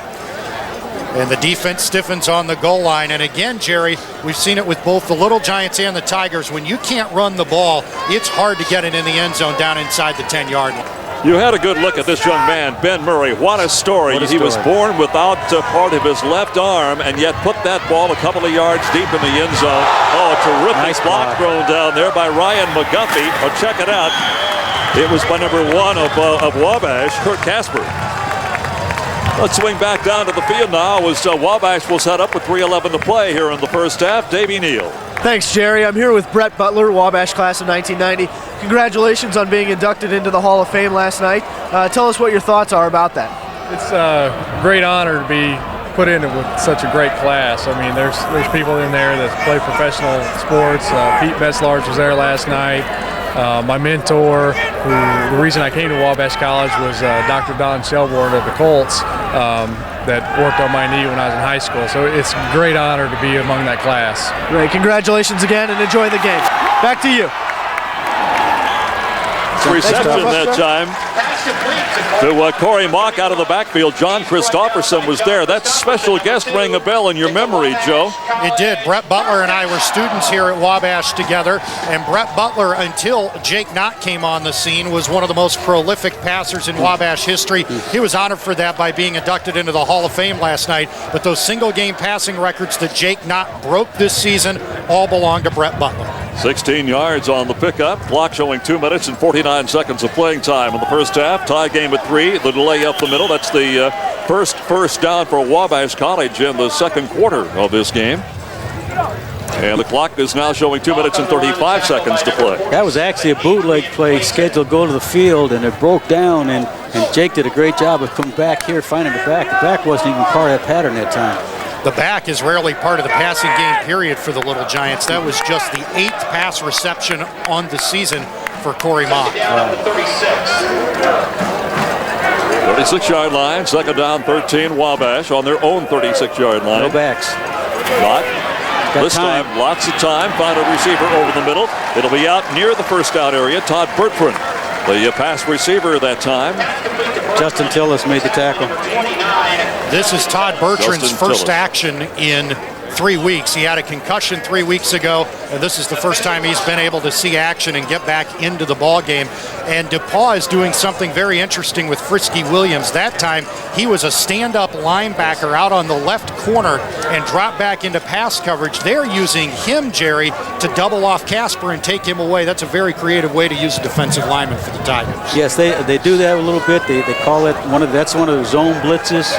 Where actually a lineman comes out and he's going to stand up and go into a certain particular area. And I'm surprised they do it with Frisky. Frisky seems to be such a good pass rusher. It's hard to take a guy like that out of your pass rush. Paul's done a good job, I think, of taking away the Wabash key receivers. Let's get a comment now from one of our players, Tom Brown. We've played DePaul a number of years, and they're pretty tricky. They kind of know our tendencies. We kind of know their tendencies, so they're going to give us pretty much anything. So going into the game today, we're going to be pretty much expecting anything. We've faced a number of good teams this year, from Allegheny to Worcester to Wittenberg, and I just think we're really ready to play a caliber team that DePaul represents. We'll give the first down to the Little Giants. They move the ball across the 45-yard line. Jake Knott back to throw, has the receiver knocked in the air, hit a couple of times, almost intercepted, and then almost caught by Wabash. Unbelievable, almost caught, almost intercepted, almost caught again. Let's take a look at it again here, Joe. Jake Knott had great protection, plenty of time to throw the ball. Short was open for a moment, but the DePaul defenders closed quickly. That time, Wabash used right tackle Jamie Bopp to go one-on-one with Frisky Williams. The game plan had been if Frisky was over Bopp, they would call a protection change at the line and double team him. That time they let Bopp one-on-one, and he did a great job. You know, we've talked about turnovers, guys, in one of the notes that I had made here. In back-to-back games earlier this year, Wabash, when they played Worcester and Earlham, had no turnovers in either of those games, almost unheard of. And the other extreme here today. Here's the pass upfield. It is almost batted free and almost intercepted. It is batted free. John Christopherson, nice play again. And once again, the Little Giants do a good job picking up Frisky Williams. And to give you an idea of what a great player he is, he's influencing a lot of what Wabash is doing at the line of scrimmage. They had Val Benoit in the slot that time. They audibled to a protection change, brought him in to pick up Williams, and he did a great job. But the DePaul secondary has been doing a terrific job to make up for the lack of the pass rush. Tie ball game at 3 with a minute 38 to play in the first half. Here in Crawfordsville on a chilly, windy Saturday afternoon for the Monon Bell. Knott trying to find a receiver. And again, the pass intended for Kurt Casper, and there's a penalty marker down. Could be a call against Wabash. Yep. Alson Jacquette, number 99, big-time defensive tackle, was putting pressure that time on Knott, and the defender for Knott could do nothing but hold him, and he did. He managed to keep him away from Jake, but got caught by the officials. That's a great outside, just power rush move by Jacquette that time. You were mentioning Frisky Williams. By the way, he earned his nickname from his father, the way he moved around as a child. His real first name is Carroll. So he's going with Frisky. He's going with Frisky. He's going with Frisky. Well, they have put him in a lot of different positions. He's normally been on the weak side of most formations, but he's kind of all over the field at this point. Wabash will punt it away now with a minute and a half to go here in the first half of this game. A couple of really good features coming up on these two schools at halftime. Stay with us for that. Here is the kick by Loneman. It'll bounce at the 20. Take a good Wabash bounce down inside the 10 to about the 8 or 9 yard line. And now with a minute 22 to play, let's see what DePaul may opt to do. The way things have gone, the last thing they want to do is turn the football over, Jerry. Absolutely. They can't afford to do that here. It's one of those football games where you don't want to put yourself in any more of a hole than you are. I would be surprised if they don't run the clock out and go in the locker room and come out the second half. That is the 6th punt of the first half for Wabash College. That was a 36-yarder there. The other thing they could do at this stage is they could try to get Ryan McGuffey down deeper and then just throw one up and see what happens. A.J. Smart set up in the backfield now with Jason Lee. Lee will hand the ball on the inside to Smart. Smart will come around the left side and will stay inbounds to the 10-yard line. Well, I'll tell you what, Wabash has done a great job of stuffing off that running game at this point. That was a little counter play to Smart, and he just didn't have any place to go. To the 10-yard line, it's 2nd down and 9. Oh, we're under a minute. Clock is still running. It's down to 55 right now. They're going to run the clock out and go into halftime. Which may be a wise choice. The way things have gone here, get out of here and try to regroup in the locker room. Tie ball game at 3. As you suggested, Jerry Byrne, 21-21 tie at halftime. I could have figured that out. Yes. But not 3-3. Not 3-3. That's the best run they've had. A.J. Smart, he's hurt. Taphorn at the free safety spot. A.J. Smart, the ball carrier. Now the clock's down to 33 seconds to go. And one of the DePaul players is down. Very slow getting up. It's A.J. Smart. That's a little inside trap play again that they caught him. Looked like they caught him in a little bit of a twist move, and that's the best run that they've had. DePaul's had today.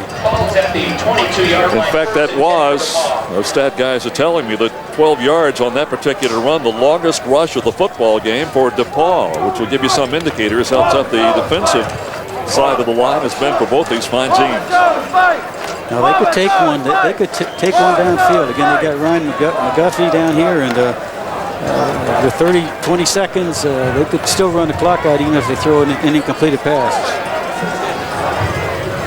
Out of the shotgun again. Here's the draw play, the inside handoff again. And I think they'll be very content now just to go to the locker room. Trevin Upke's the middle linebacker, makes the stop. No particular hurry as number 26, Matt King, comes off the ground now for DePaul. In fact, both teams head to the locker room. Well, 3-3, man. Well, Davey Neal will be standing by. We'll try to get a comment from the Wabash coach, Greg Carlson, as they head off the field. We'll wait for Davey to make contact with the coach and get his thoughts on the first half of this very strange Monon Bell game. What a very frosty, windy, overcast, cloudy Saturday afternoon. I'm here with head coach Carlson. Coach, a hard-fought battle in the first half. What can you do in the second half for some more success? Hang on to the football. Turned over too many times. Coach, well, good luck to you in the second half. Thanks a lot. All right, let's get a comment from one of the players about what this bell really means. Josh Bush.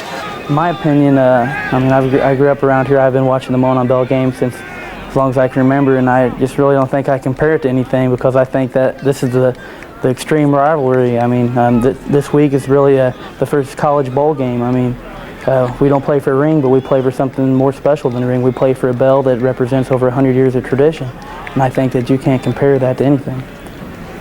Here are the halftime numbers. You see the rushing numbers, the passing numbers. Only 13 yards rushing for DePaul, 55 for Wabash. Now, we have talked about the fact that neither club could move the ball, but we did touch on this, Joe and Jerry. You've got two really good defensive teams out there right now. The rushing numbers really don't surprise me that much, though. Both teams coming in barely averaging above 100 yards per game rushing.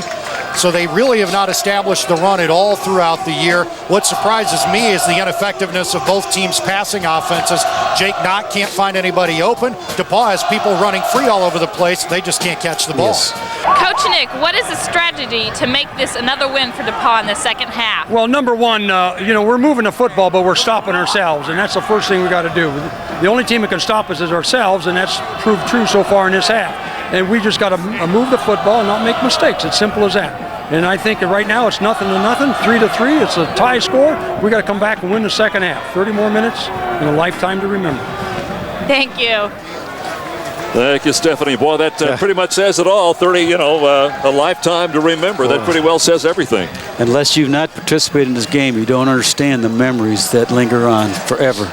Nick Morozes in his 20th year here. Greg Carlson's in his 18th year at Wabash College, a record of 112, 56, and 2. He is 7-9-1 in Monon Bell games. Also, Greg is number 2 on the school's career wins list. Pete Vaughn with 113 from 1919 to 1945. So Greg's got kind of a special goal himself today, Joe Emmick. He does, and if he sets the record today, he will have done it in 18 years. It took Pete Vaughn, the current record holder, 27 seasons to do it. And Wabash will get the ball to begin the second half. It bounces at about the 15, finally scooped up at about the 7 or 8 yard line. Not much running move across the 15, and that is where Wabash College will start to work here in the second half of this game. The return game for the Little Giants today has not been good at all. Upperclassmen, experienced returnmen who've been back deep all year long have been making poor decision after poor decision, and again, it cost the Little Giants in terms of field position. And both teams really lucky that this is a tie game. Both teams with mistakes that could have buried them in the first half. The Wabash offense comes back to the line of scrimmage. They have used number 19, Jake Knott, throughout this football game at the quarterbacking spot. He is back there now. The man in motion's number 3, Todd Berkeley. Here's the pitch back coming to the near side. In and knocked out of bounds, but stays inbounds to keep the clock running just shy of the 20-yard line. It is John Christopherson, the free safety that time, as Corey Mock was the ball carrier. Boy, I tell you what, the secondary for DePaul is making a lot of tackles. They're getting closer and closer to the line of scrimmage all the time. Good point. Very good point. The Little Giants with a makeshift offensive line now. Bucky Kramer left the game in the first half with a probable broken foot. He is out. He is replaced by sophomore Andrew Melshon, and we'll watch the line play now with Kramer out. Second half just getting underway here in Crawfordsville on this cloudy Saturday afternoon. The quick slant pattern coming out to Kurt Casper. Casper makes the catch shy of the 25-yard line, just shy of the first down. David Blackburn comes in to make the stop. Casper had 77 catches coming into today. That's just the second reception for Wabash's outstanding junior. He was 8th in the nation in catches per game coming into today's Bell contest. Boy, they really have taken him away a little bit, haven't they? They've really played him pretty tight to the line of scrimmage. In fact, I'm surprised they could complete that hitch because they were playing him very tight to the line of scrimmage today. Not 8 of 19 in the first half for 79 yards. His longest pass completion was only 17 yards. Jason Lee on the other side of the line's longest pass only 21 yards. So there's just not much room there. Hand off to Corey Mock again. Nice Mock got himself maybe the first down. Mike Lazinski, the linebacker, is in to make the defensive stop that time, but they did get the first down, I believe. Yeah, they do. Now they move the chains out to the 30-yard line. That's good second effort by Corey Mock that time, because he was stopped just short of the line of scrimmage to start with. And down in the end zone, the mascots have started their own rivalry. The DePaul Tiger and Wally Wabash. That is a brand new mascot for the Little Giants, unveiled this year at homecoming. And I was here when they unveiled that guy, man. He came. I mean, that was a big deal you guys had at halftime when you brought the new mascot out there. I'm not going to comment on that. There's that bootleg play again. They got a receiver over the middle. The pass is caught. It is complete to 81, Nick Dawson. Up, check it. Ryan Short, number 88, not 81. Freddie Marrero in to make the stop that time defensively. This play is what we've seen all year from the Little Giants. Jake Knott throwing in rhythm, Short coming wide open just when he's supposed to, and he makes the catch. That kind of timing, that kind of rhythm is what has led this to be one of Wabash's best passing offenses in history. Last year, Jake Knott set the NCAA Division III freshman record for passing, but yardage with 2,612, and for total offense with 2,780. And a fumble. And another There's the fumble. turnover, and DePauw's got the football. That was not even a fumble, guys. That was a flat-out strip of the ball. The DePauw defender grabbed it and just ripped it away. That's a great play. Freddie Marrero. Freddie Marrero. What a great story Freddie Marrero is, yes, Jerry. I mean, yes. You got a young man that's overcome cancer, Hodgkin's lymphoma, and he's a great speaker, to people throughout the whole DePauw and Central Indiana community. In fact, there was a terrific story in the Indianapolis Star on him and how he has gone around to talk to various youngsters or anyone who has any kind of a problem in that area. Freddie Marrero, a real enlightened person with his illness, and he's trying to transpose some of that instruction and information to others like him. That's the fourth lost fumble for Wabash. Here's the quick pass out to Shane. Ooh, good play. Shane, by his own volition, gets about 3 yards on that play. That's that bubble screen again, but the corner played it very, very well. Scott French played it very, very well. Came off the block. That's a nice job by Shane just to even get some yards, get back line scrimmage, let alone a couple yards. That bubble screen really is becoming one of the most popular pass plays around, and especially in the state of Indiana with Joe Tiller using it so successfully at Purdue. I've seen it all year long in Wabash's schedule. Everybody has put that play into their passing attack. It's an easy play to complete, and you have to work on it. It's an easy play to defend, but you have to work on it, and defense is just forced to do that now. There's that out pass to Dan Ryan. And Ryan makes the catch this time. Breaks a couple of tackles down to the 25. DePauw has had success with that. They're running the outside receiver on a little bit of a curl pass, and they run the inside receiver out, and they're hitting Dan Ryan fast before the pressure can get to Jason Lee. And they are continuing to pick on freshman Terrence Nance, who was forced onto the field with Lonnie Heck's hyperextended knee injury, and he made a terrible attempt at a tackle there, tried to strip the ball instead of squaring up on the receiver. And Dan Ryan, who ran free in the first half, dropped everything thrown to him. Here so far in the second, he's caught everything thrown to him. If you did join us late, there was some thought that Jason Lee might not even be able to play today with the knee injury. Not only has he played, he's played the entire game, and now does not like something offensively. They had moved one of the wideouts, Neville Grant, the tight end, out, and Jason Lee simply did not care for what he had, and so he calls the timeout. Stephanie Stang is working the sideline for us this afternoon, representing DePauw University. Stephanie, what do you have for us? Laura Tharp, senior and English literature major, is the DePauw Tiger. Laura, what is your favorite part about being the university mascot? Well, it's so cool because I can do whatever I want and no one knows who I am. Thank you, Laura. Go DePauw! You know, Joe, if this fundraising thing doesn't work out, we maybe will run you up the road and get you a job in that uniform. I know you're a Wabash guy, but you know, the Wally suit is kept in our office. I know where it is. So if I have to hit the street and pay the rent, maybe I'll put that on. I'd rather be a Tiger uniform than a Wally you guys settle down. Yeah, but Wally is ripped, Coach. Settle down. You guys settle down right now. No backs. DePauw football with 11:08 to go in the third quarter. A 3-3 football game. Lee, he's got the receiver. Shane again. Shane in a little juke job. Gets it across the 20. Knocked out of bounds at about the 18 or 19. And the DePauw sideline over there wanting some kind of a personal foul call. No indication from the officiating crew that that's going to happen. You know, Jerry, on the timeout, so many times timeouts are called, and people wonder why. Well, what happened in there? There was a confusion on information, and DePauw was going to run out of time. So Jason Lee did a good job of calling timeout rather than take the 5-yard delay of game penalty.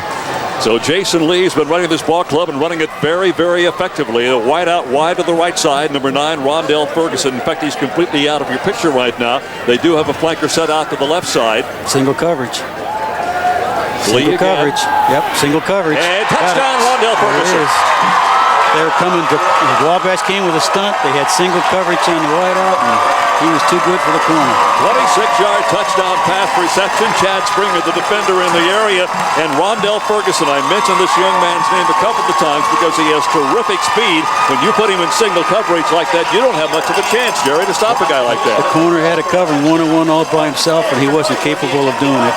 Wabash came with a heavy blitz. That's a nice move. He made a little outside move and came back inside on a little post, and Jason Lee did a nice job of putting the ball right where he had to put it. They came with a safety blitz. Brad Taphorn vacated the middle, couldn't come over to help, and DePaul burns Wabash. Here's the point after. It is up, and it is off to the side, and no good. Oh, wow. That's a big play, man. That could come back to haunt them later on. Wabash had been living on borrowed time with the turnovers, and it came back to burn them there. This drive set up on the great play by Freddie Marrero to strip the ball from Corey Mock, and it results in a DePaul touchdown. Murray was 22 of 25 in the point after department prior to that miss, and that is a big one. Murray will now kick off for the DePaul Tigers. Wabash with a couple of deep men. It will be taken at the 15-yard line by Brent Graber. Graber nice. Out to the 25. Fumble. And it's a DePaul's fumble ball again, and DePaul says they've got the football back. They do. Boy, big play. You talk about big plays. I mean, that's 2 turnovers back to back. I mean, if DePaul puts this one in, that could hurt. I'm not going to say it's too early in the game to say that's a nail in a coffin, but boy, you can't. It's hard to overcome those mistakes. We think again it was Frisky Williams, but we're not absolutely certain. And you can see Greg Carlson very upset on the sideline, on the near sideline for the Wabash Little Giants. Well, the kick return game has been an absolute disaster for Wabash. They let a ball go out of bounds at the 1 on a punt. They fumble the ball on a punt, and now they fumble it again on a kick return. With upperclassmen back, there's no excuse for that kind of play on the return. Lee's going to try it again. He is his receiver was bumped down to the ground. The receiver being 35, John Stevens. They were wanting a pass interference, did not get the call, so the clock will stop with 10:41 to go in this, the third quarter. Nathan Boulay was the defender in the area that time, the linebacker for the Wabash Little Giants. That looks like a misread that time. I think Jason thought the receiver was going to go on the post. The receiver was starting to run a dig route, actually. DePaul will have the football. A.J. Smart heading way out of your screen. In fact, he's leaving the field. They had one too many men out there that time. Slot left. No backs Slot again. right, yeah. You got 3 receivers to the left, 2 receivers to the right. There's a bubble screen. No back, bubble screen. And Shane again, and there is nothing there. That's French again. Nice job out there. Scott French has really been one of the more maligned defensive backs this season. The coaches did not expect him to play very much today, but he has played very well. He's had a big game in that secondary. He's had the interception. He's had a near interception. And here, assisted by senior linebacker Ryan Freeman, makes a great play to bring up 3rd down and long. And this may be the biggest play of the game so far for this Wabash defense. You're right, Joe. It could be. Again, there are no backs, 3 receivers left and 2 receivers right. 10 minutes to play in the third quarter.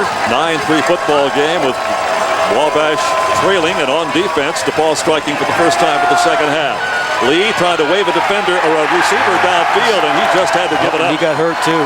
Scott French is there to stop him, and that's the last thing that a guy like Jason Lee needs is some kind of defensive contact. He's been playing protecting himself, I would assume, though playing very well throughout this entire game. That's a big stop by the Wabash defense that time. They had some pretty good pressure. Jason Lee had to step up inside. If he had just hung in there, he had a receiver coming open, but he just couldn't find him. Scott French again with a big tackle, and as I said, not expected to play much today. He has come up big. That is the 48th sack of the year for this Wabash defense. And it's the 3rd sack of the afternoon. Punting situation, kicked away from the 42-yard line. Heading it to out of bounds or angling toward the corner. Another awfully good kick by the special teams of DePaul University. They'll pick it up at about the 7 or 8 yard line. Let's go down to the sidelines now. And Davey. Thank you, Jerry. I'm here with David Orr, Wabash class of '57. On behalf of everyone at Wabash, congratulations, Phi Delta 150th anniversary this weekend. You're the MC tonight. Talk about the Phi Delta tradition at Wabash. Well, it's a great tradition. We are the 2nd oldest continuous operating chapter in all of Phi Delta Theta International, so we're very proud of that. Have a proud history Davey, of leadership on campus. Football team, we've got 10 starters out here. I hope they get it going here in a hurry. But academics is stronger than it's been in a while. And we're in this same fraternity house since 1904, and we go back a long way. We have many people coming back, spanning 6 decades tonight for the dinner. That's great. Congratulations again, and enjoy the game. Thank you. Back to you, Jerry. All right, Davey, thank you very much. After the 25-yard punt, Corey Mock comes back on the, and you see the replay again, does a really good job, Joe, of picking up some big-time yardage here. Toss play, good block by left tackle Thomas Brown. Another good block by H-back Ryan Short. And then Mock uses his speed to turn the corner. The left side is the strength of this Wabash running game. Jason Garriner may have stopped a touchdown there. That was a big play. Not back to throw again. He's got a receiver on the far side. The pass is caught. It is completed. And now the markers come down. Oh, unbelievable. Pass is complete to Ryan Short. Justin Tillis made the tackle. I think John Christopherson may have been late coming in that time. He was late coming in, although not as late as a couple of the other late hit penalties we saw. I think Greg Carlson bought that call on the previous play. He was arguing that Mock had been hit late out of bounds and wanted a flag. They didn't call it. This time, the referees throw the flag, and I have a feeling some of Greg Carlson's campaigning on the sideline may have helped draw that flag. You'll see Jake Knott drop to throw, and again he throws in rhythm. His feet are steady. He plants and makes a great throw to one of his favorite targets, Ryan Short, who is just a sophomore and shares the single-season team record for touchdown catches with Kurt Casper with 12 on this 2000 season. And you had a good look at Greg Carlson there. The ball is on the 46-yard line now with Wabash trying to move the ball back upfield. And there's a toss sweep again. They get strung out too much that time. They strung it out beautifully. Corey Mock is the ball carrier. Mock, that's 17 carries now for right at 73 yards on the afternoon. Corey Mock, they have used him an awful lot today, as they do anytime they take to the field. You know, I didn't get a chance to mention earlier, but I think one thing that's happening, you know, Kurt Casper, number 1, is such a great receiver. And DePaul has put their number 1 defensive back, Blackburn, number 31, on him, man, you know, all over the field. Second down and 9, 7:55 to play here in the third quarter, 9-3 football game. Here's the screen pass set up beautifully. The pass is caught by Mock. Mock gets the first down, and Moore still on his feet down to the 35-yard line. Terrific play by Corey Mock.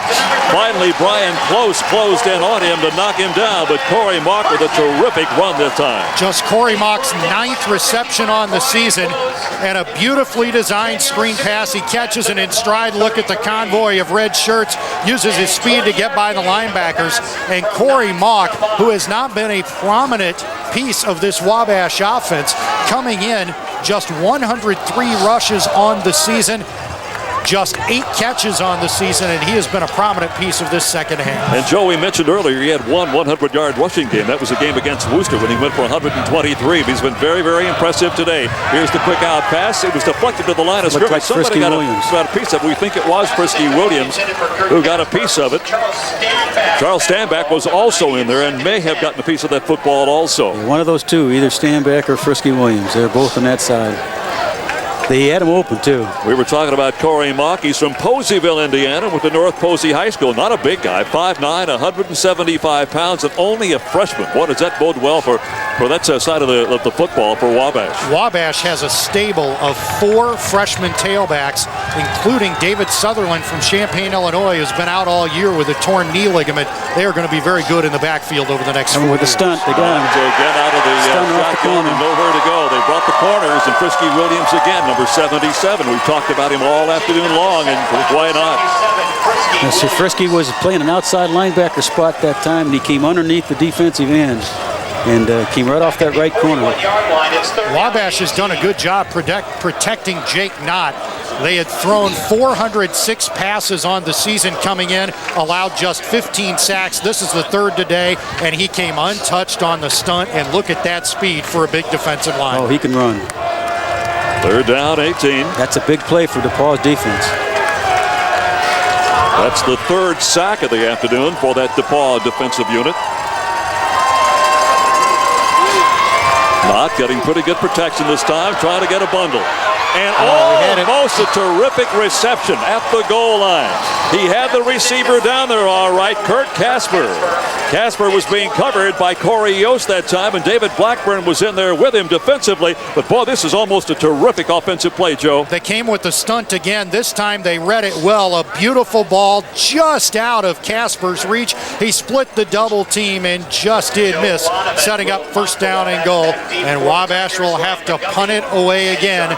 And this has not been a particularly pleasant part of today's game for either ball club, the punting game. That play was actually misplayed by Corey Yost back there. He was a deep safety, and he had a shot at that when he underplayed the route that time. The wind is back at Loneman's back. 6 punts for 32 yards into the end zone. Average in the first half, and this one is out of bounds, and there is a marker down, way downfield. So I didn't see that. I didn't either. It's out of the 5-yard line, completely away from the action itself at midfield. So we'll see what the officials are going to call here. What is that? It's an illegal substitution, isn't it? That too many men in the field? It's almost had to be. The penalty is illegal participation against DePaul. Oh, that's a so I am they never explained it, but I'm guessing, Jerry, it has to be too many men on the field. Well, there's one person came in late, right at the end, right before the ball was punted, and it just looked like he was supposed to be on the field, but they must have had 11 guys out there. That is a major faux pas. I mean, that's something that the coaches, they'd be totally scratching their head about. You would think at the 10th game of the season they would figure that out by now. Yes. But you know what? It happens at every level, even the pros. Oh, it does. It does. Well, let's see now what the situation is then, Joe. Jerry, this penalty does not give Wabash a first down, I don't believe. Nope. The offense is coming out on the field. They now are going to go for it on 4th down and 10. 4th and 3. In fact, in a hurry, 3 more substitutions come hustling on from the near side of the field. Now let's see what Wabash wants to do. This is the all or nothing situation, this kind of a game. This could be a big play. Very quickly, Brent Graber comes off the field. Now let's see. It looks like they've got the proper numbers out there. 4th down and 3. Wabash College football. Are they going to try to draw him offside? They fake the pitch. Here's the bootleg. Here's the little clear pass to the near side. It is caught, and I believe, yes, enough for the first down. Mike Lazinski on a tackle and on a coverage, but it's a nice play by the tight end. A terrific play call by Greg Carlson, an even better play design. And here is why Ryan Short is so dangerous. He is 6'4". There's not a defensive back in the country that can match up with him physically. There are a few linebackers who can stay with his speed. He ran a perfect route. Jake Knott sold the play fake, and the Little Giants are alive again. That's really what did it, Joe, to tell you the truth, was Jake Knott's play fake. He had everybody going one way, he went the other on that little flare pass out on the flat out there and got the receiver. Quick cutter over the right side. Corey Mock again. Mock gets inside the 10 and down to about the 9-yard line. That's secondary. This time, though, the defensive end, Frisky Williams, got back to make the stop again. Corey Mock is having himself a very, very busy day today. Corey Mock is playing very, very well. He's made some outstanding runs. That was a nice read in that run. 5.5 minutes to go now. Third quarter of play. The score is DePaul 9, Wabash 3. It's 2nd down and 3 after an illegal participation call against DePaul, and the penalties have been a big, big part of this game. Here's the pitch back again, trying to turn the corner. Nowhere to go this time for Corey Mock again. Justin Tillis on the tackle. That's Corey Mock's 19th carry on the day. The 2nd highest number of carries he's had all season. His high 24 in the game against Worcester. His only 100-yard rushing day. 2 previous occasions on the road against Earlham and last week against Denison. He had carried the ball 17 times. So today, an unprecedented workload for Corey Mock, and it has paid off for Wabash. Joe, any particular reason why this is happening? Is it just the situation per se, or is it something the coaches said, hey, they haven't seen this guy all season, let's make a change here? They wanted to establish the run to open up the pass. This is by design. Calvin Wise, the man in motion. They'll take it over the right side. Here's Mock again. But whatever the game plan was, Joe, it's working to perfection right now. I'll tell you another key here, and Coach, you know this situation. Remember, when the ball was stripped away early in the half, it was stripped from Corey Mock. A freshman turning a ball over in a big game, you got to get it right back to him so he doesn't lose his confidence. No question. This is really pressure on the DePaul defense. Now, Wabash is doing a nice job because they're running that toss sweep to a tightened defensive end, and they're able to get outside of him now. Now, first down and 3. They've got a little room to play with here, too. They got several options. It opens up your arsenal. They split 3 to the right and 3 to the left and 2 to the right. Single setback. Here's the quarterback draw. And did he get there? Got in. He did. One of the officials says touchdown, Wabash. And listen to this little giant crowd. A quarterback draw. DePaul had to be aware of it when they went to a 5-wide receiver set. A perfect play call for the situation. And here is the replay. Jake Knott takes one step, executes it perfectly, gets in behind a block, and the block was made by backup offensive lineman Andrew Melshon, who's in the game for starter Bucky Kramer, who broke his foot in the first half. The backup makes the big block, and the Little Giants have tied the game. Here is the point after straight on from Olmsted, and all of a sudden it's a 10-9 football game. Olmsted 2 out of 2 after being forced into that extra point position with the injury to Todd Bauer. And Olmsted now is 11 of 12 on the season. And the big ones have come today, and it's a 10-9 football game. And you should have seen Greg Carlson celebrating on the sideline. His team has not had a rushing series like that all year long. This is the first time they have been able to line it up, play smash mouth football, a new look for this Wabash offense. Now when they come back on the field, they have an opportunity to run some play action and open things up a little bit. And once again, guys, what happened? Penalties. Penalties, absolutely. They have been such a major part of this football game today. DePaul has too many players on the field. It gives Wabash a second opportunity. To their credit, they take advantage of it, push it in, it's 10-9. Well, penalties and turnovers. I said that at the start of the game. It's a coach's nightmare. Here's the kick, taken back at the 7-yard line. That's across the 20 to the 23. And let's go down to the sideline now and get a comment from Davey Neal.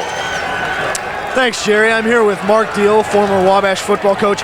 Mark, you've played and coached in some great rivalries like the Oak and Bucket. How does that compare to this Monon Bell game? I played in 4 Old Oak and Bucket games, coached in 5 of them, and coached in 4 of these. And this is special. Really is special. It's a great rivalry. I know when I was at Rutgers and Jerry Burnt was coach at Temple, Stan Parrish and Jerry and I would talk about this rivalry every year, and it's a great one. That's great. It's great to have you back on campus. Back to you guys. All right, we were concerned about Jason Lee's physical well-being. He got dinged up a few minutes ago. The whole game. He is okay. And he is still in the lineup. Ryan Freeman will make this defensive stop that time. They have Heath Crane in at the fullback spot that time. A.J. Smart at the running back position. A.J. was the ball carrier that time. And the red shirts are starting to fly to the ball for the Wabash defense. Gang tackling done well there. Nate Boulay, the sophomore linebacker. Ryan Freeman, the senior. We mentioned Joe Trebley, the defensive lineman, an academic All-American. Ryan Freeman, also a district Division III academic All-American for the Little Giants. 3 minutes, 50 seconds to play in the third quarter. Here comes that little underneath pattern again. Joe Shane. This time to Joe Shane. Shane is out around the 30-yard line. Ryan Freeman from that linebacking position comes in to make the stop. It'll be a third down and about 5 or 6 yards to go. Yeah. You know, every time DePaul has lately lined up in a traditional set with that one tight end and 2 receivers and 2 backs, DePaul has gone to that Bear defense, and they've really shut the running game down by doing that. Keep in mind now that in this third quarter, DePaul is going into the wind, and the wind is significant here at Byron P. Hollett Little Giant Stadium in Crawfordsville on this Saturday afternoon. Big play from Jason Lee. Lee gets all kinds of time, then gets pressure, then threw it upfield. It is complete to Joe Shane. That's a nice job by Jason Lee. He hung in there, he got pressure, he's going to get sacked at the end. Found Shane right over the middle. That's a big play. That was also a nice job by Joe Shane.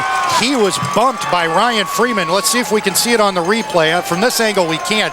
Freeman bumped him, knocked him off his route. Shane actually fell down, and nobody picked him up, and he got right back up and found the seam. And what a nice defensive job with the defensive end, Joe Trebley, the big number 99 out there. He's the guy that put pressure all over Jason Lee that time.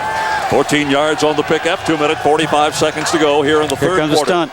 Here's the draw play up the middle, and falling down just as he got through there was A.J. Smart. Smart had a little running room left, but ran out of real estate as far as his feet are concerned.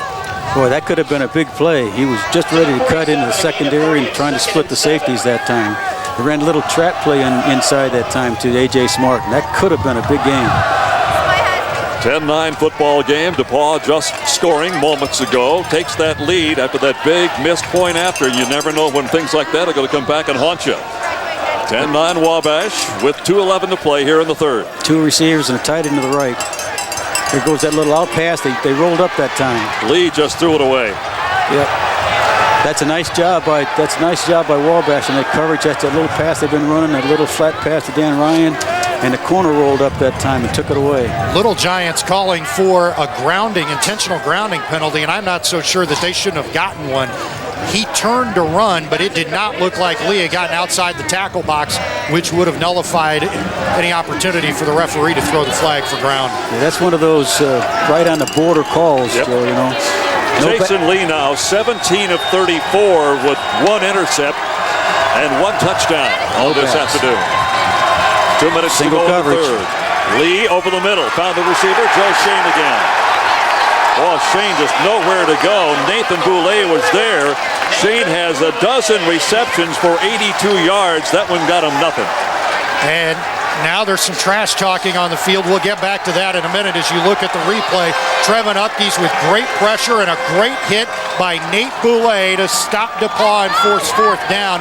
There was some confusion on the field. Middle linebacker Trevin Upkes may have hit Lee late. DePaul complained about it. They ganged up on him, and there was a near skirmish on the field, but not bigger than the skirmish between Upkes and Greg Carlson. And Greg Carlson got in his face mask, let him know in no certain terms is that behavior going to be acceptable in this ball game. That's a nice job by Greg Carlson because he knows again, that could have been one of those situations where they keep the ball. Geringer averaging 32.3 yards per punt of the first half of the game. Gets this one away. Takes a nice DePaul bounce. Stops just outside the 20. We'll mark it down at the 22-yard line, and Wabash will get the football back. 1 minute to play, third quarter. We go down to the sideline again now. Here's Stephanie Stang. Darrell Lindquist was an outstanding player in the late 1960s. Mr. Lindquist, each year you give a pep talk to the team before the Monon Bell game. What did you say this morning?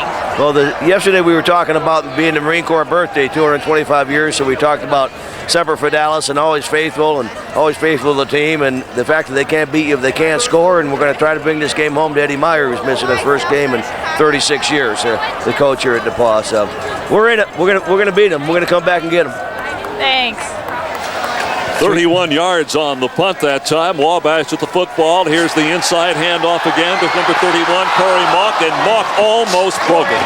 John Christopherson from the free safety spot was the last bastion of defense in front of the DePaul lineup over there. 19 yards on the carry. And once again, the Little Giants line up.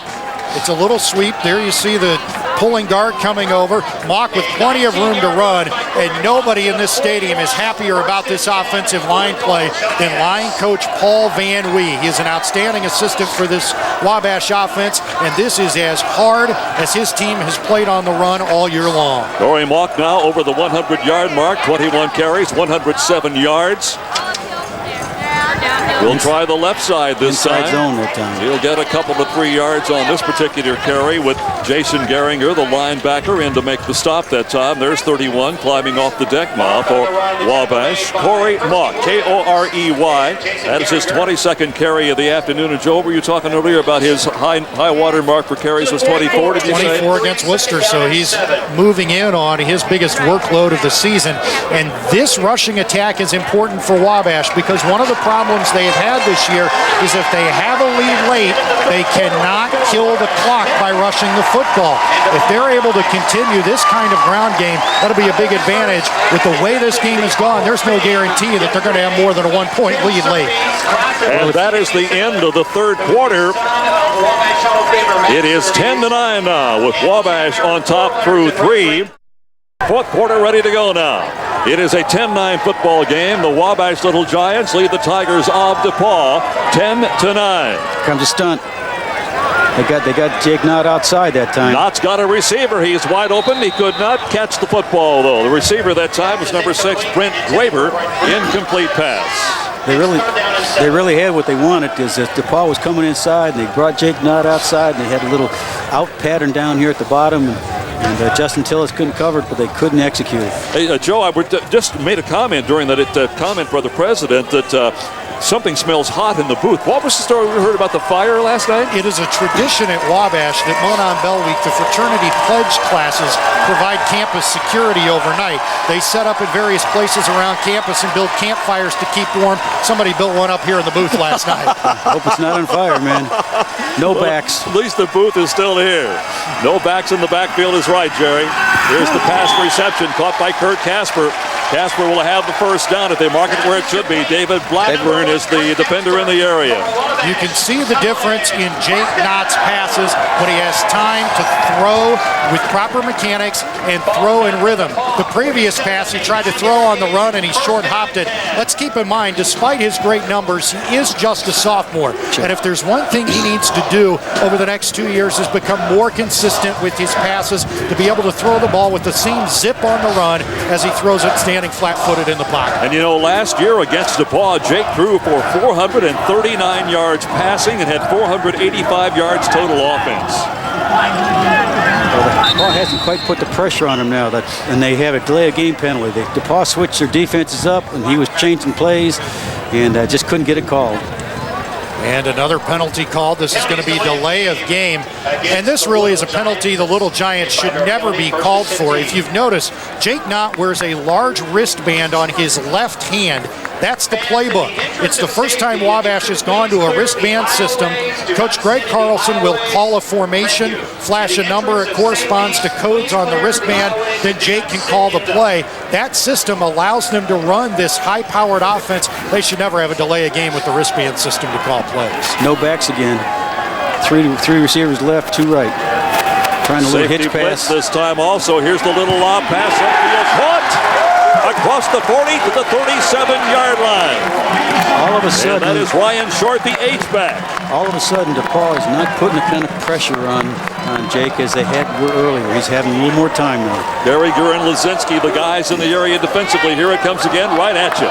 Jake just lobs it up for Ryan Short. Short was a 2-sport athlete at Indianapolis Perry Meridian High School, lettered in both football and basketball. And as we mentioned earlier, he is the most versatile weapon on this Little Giant offense because of his strength, his size, and his speed. And even if he had been covered, they can throw the ball up because he's bigger than almost any linebacker, certainly in the NCAC, and bigger than any of DePauw's linebackers. He is a real weapon for this offense. Ryan was also a football all-star out of Perry Meridian. He's had one 100-yard receiving game this year at Manchester, went for 102 yards. Walk over the left side again. That's carry number 23 right there. That's that little inside zone play, and I'll tell you, I'm really, at the outset of the game, you remember I said to you guys that the team that runs the ball is going to have a better chance to win the football game. And right now, Wabash is clearly running the ball better than DePaul. And the other thing about that, Jerry, is the fact that if they have it and keep the ball on the ground, the clock keeps ticking away, and we're in the fourth quarter with 13:09 to go. Yes, you're absolutely right. Ball security and possession is something that people don't talk about very much, but are very important. Graber to the top of your screen now becomes the man There's in a toss motion. sweep again. Here's that toss sweep that Jerry referred to, and nothing doing, but Mark turns it into something, and that is his 24th carry. And that, if your stats are anywhere near right, Joe, ties his all-time high. What a great second effort by Corey Mock. He was trying to run behind a block by receiver Brent Graber. Graber could not hold the block. Mock bounced off the defender and was able to dive ahead for the first down. And Corey Mock has been the unsuspecting star today here for the Little Giants. Wabash 6-3. They lost 2 of their first 3. They won their opener at Manchester, then lost to at Wheaton and home against Wittenberg, then won 4 in a row. They lost against Allegheny on the 28th of October, and last Saturday knocked off Denison 69-33. Walk now, 24 carries, 122 yards. The counterplay gets nothing this time for Wabash. That play was squeezed off by Brian Close. Brian Close did a nice job of squeezing the play off, and then Chris Stanbeck made the tackle. But Brian Close, the outside end, was the guy that really caused that. DePaul, on the other hand, 5 wins, 4 losses. They lost their first 4 games of the year. We talked about this earlier, by only a total of 18 points. Since then, wins over Sewanee, Blackburn, Millsap, Center, and Rose-Hulman. Rose-Hulman a 10-0 victory last Saturday. Their only shutout of the season. No backs again, man.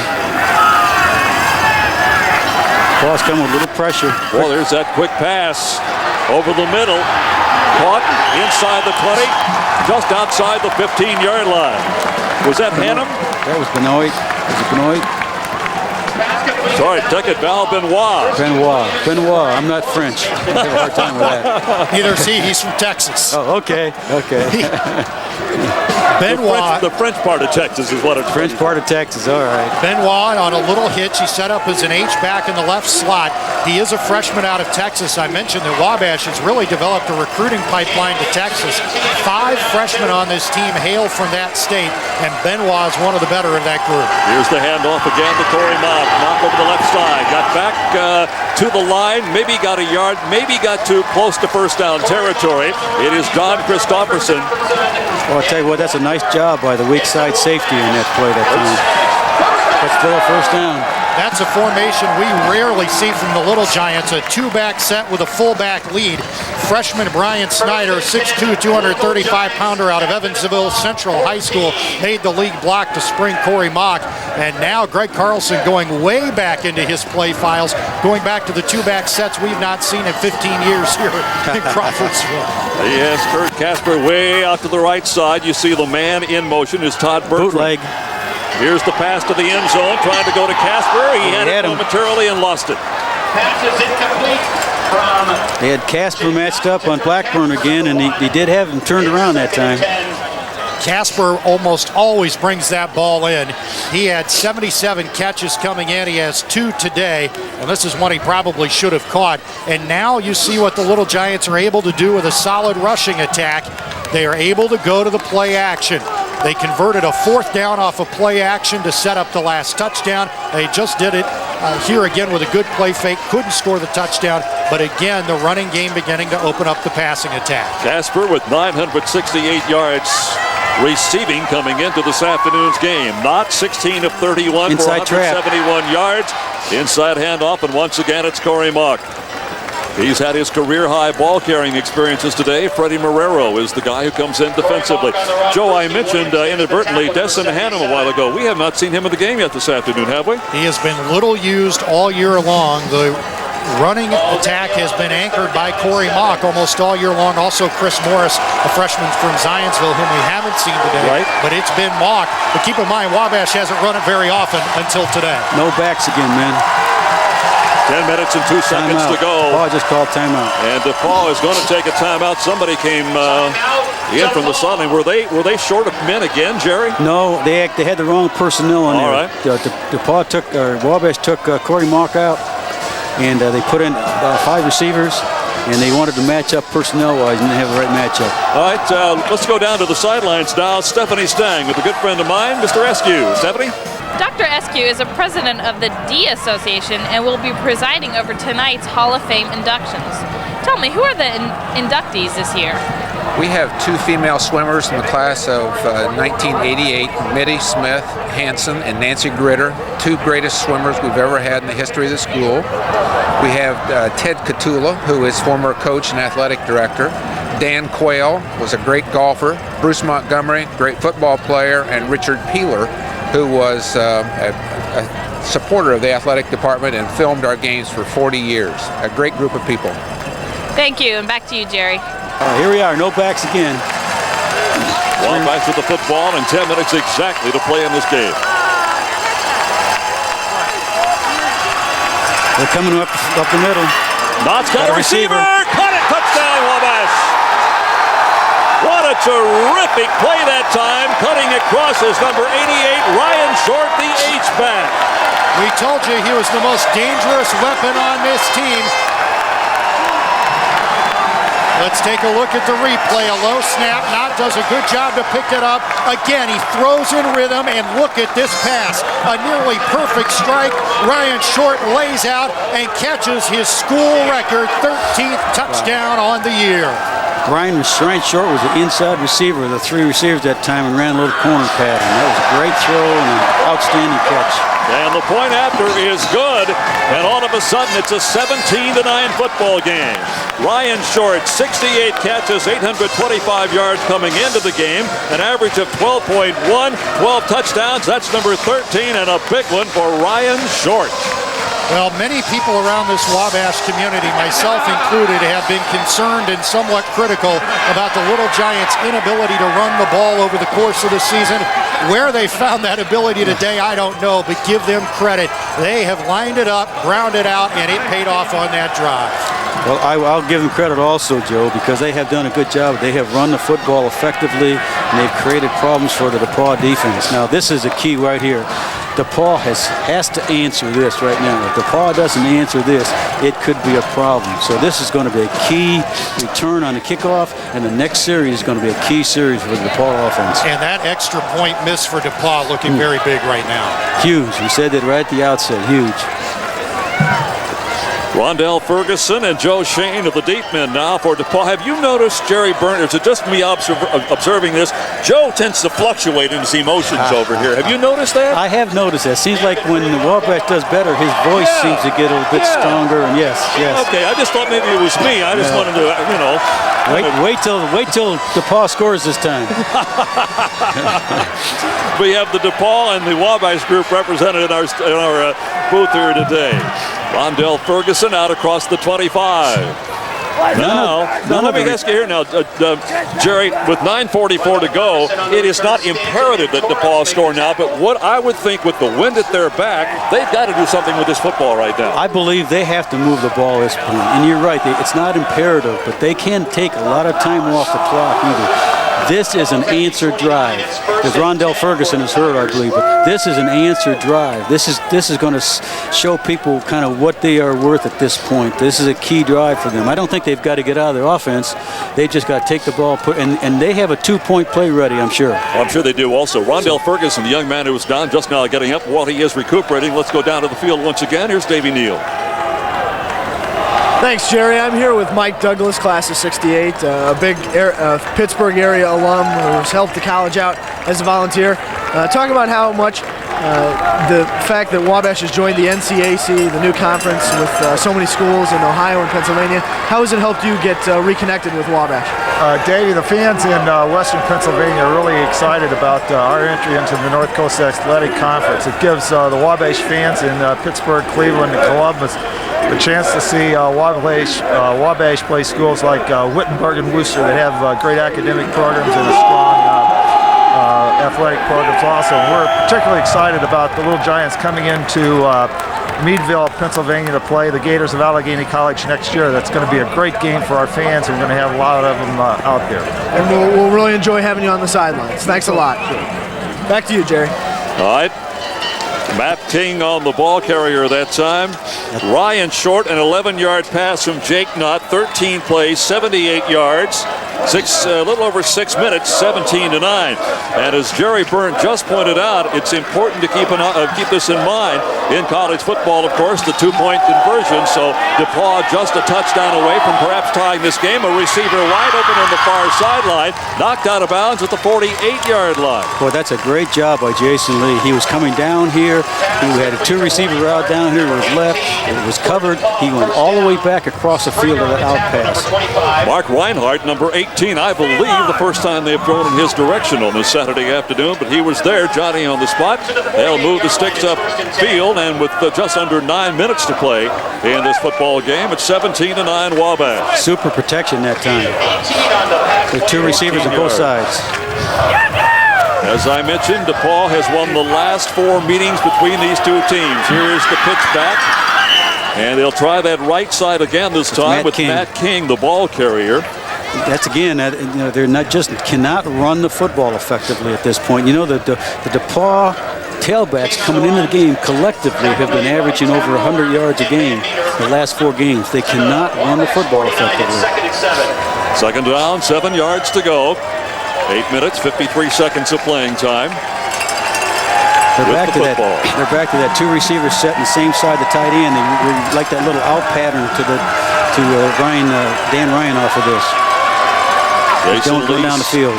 Going to quarterback the entire game. Overthrew the receiver by about 15 yards that time. He was looking upfield. He had Dan Ryan in his sights and threw it completely over his head. DePaul's rushing in this game. 19 carries, 13 yards. It's incredible. It's inconceivable that you'd have that kind of rushing offense. And well, Wabash has been impressive defensively. They had 9 sacks in the Oberlin game and the Worcester game, and they held 4 straight opponents under 100 yards rushing. Oberlin, Worcester, Earlham, and Hiram. So the defense is there on both sides of the ball, Jerry, but today it has really been strong. No backs again for DePaul. A little out pass again. Joe Shane got free from the first tackler, stepped out of bounds at the 40-yard line. That's enough for the first down. Once again, Jason Lee does a good job being patient, standing in against a heavy rush, and fired a bullet to the left flat for Shane for the first down.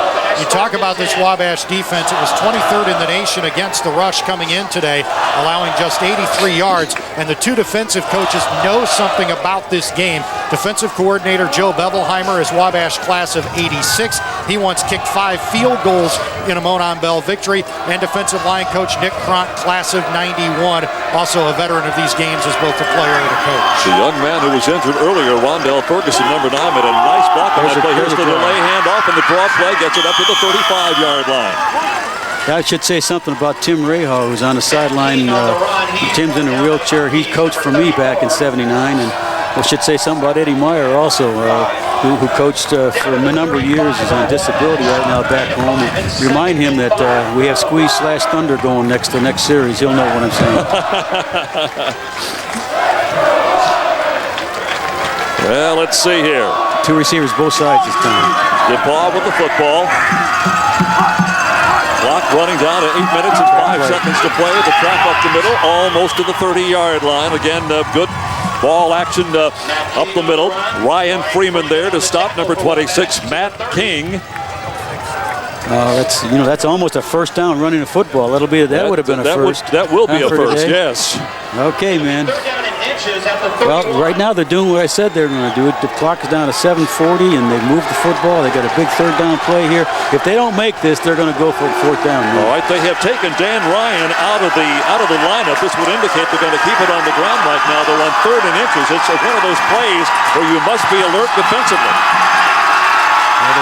They lined up in that 2-back set again. Get it to fullback. A 265-pound fullback carry the football. Yes, sirree. He's got it, we believe. We'll wait. They're going to unstack him there. Heath Crane is big number 43 coming off the ground. Matt Mercer was one of the linemen, and they have moved the bell, Joe, as you suggested they would. I'll tell you what, they used to run that play back in 1910 when they first started the series. That's exactly right. That's in the east end zone, right, Joe? Yes, you saw the Monon Bell a moment ago in the east end zone in what will be a neutral zone. It will stay there until the end of the game, and hopefully the football team who wins it goes and gets it. Students like to join in that celebration on occasion, too. It's actually not in the end zone, folks. It's outside the end zone. Jason Lee back to throw. Pretty good protection. He's got a receiver over the middle. Touchdown! John Stevens. He cut in on his defensive man and got a beautiful lead pass from Jason Lee. Well, Wabash screwed up in the coverage that time. The corner French thought he had over-the-top help, and he didn't have it. That's a nice read by Jason Lee. Nice job standing there. Let's see what the 2-point play is now. It is also great protection up front for Jason Lee. He had all day to throw this ball. Scott French was the defender, if you can call him that, but he was 5 yards away, Joe. Now they have to go for the 2-point conversion here. They have to call timeout. They got screwed up. They had the kicking team on the field. They wanted the regular team to stay on the field. Correct me. That's their second timeout I think they've taken this half. I'm not sure of that. That's correct. I think it is. That's Stevens' first catch of the football game, by the way, and how big was that? And Jerry, that has to drive Nick Morosis crazy. You had to be thinking two-point conversion from the minute you started this drive. Yes. That kind of thing cannot happen in a close game like this.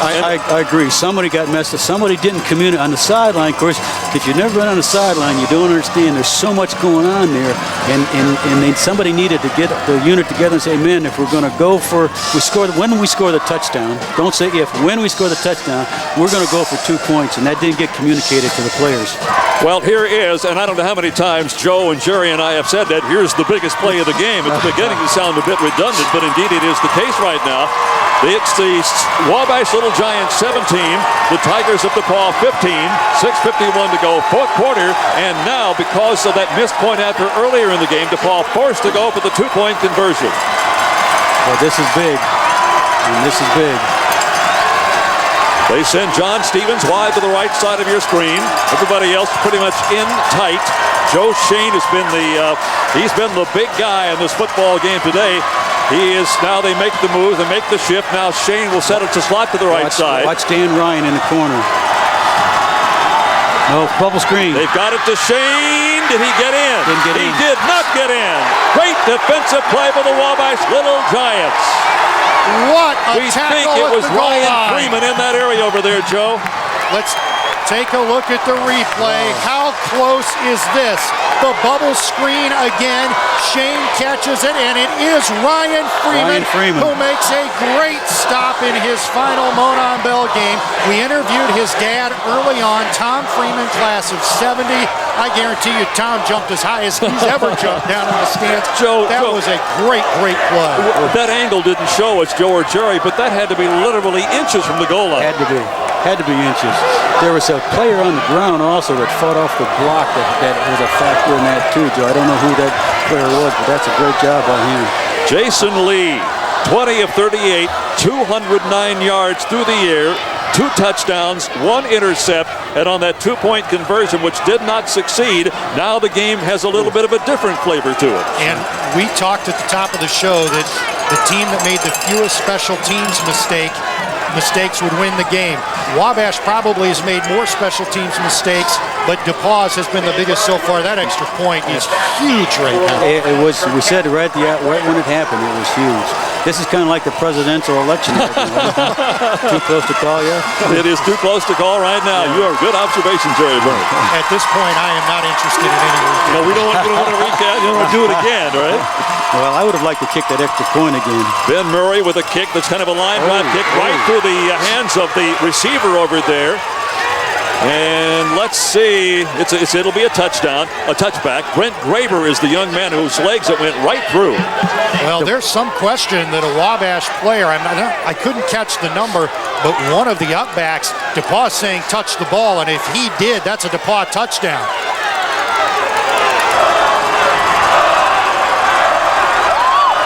To what Joe was talking about just moments ago.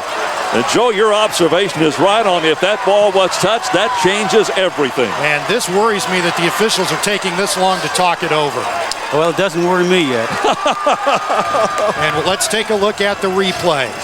Now, what's the up man? Well, it's already happened by now. Yes. Or even right if it may have been touched right there. It goes through his legs, but I think someone in front of Graber touched the ball. I don't know if we have a replay that starts earlier in the return or not, but from our angle, it looked like the front man may have touched the ball. Nick Morosis certainly thinks so, and here we'll take a look at it. Here's the kick. And let's see if we can catch it right about here.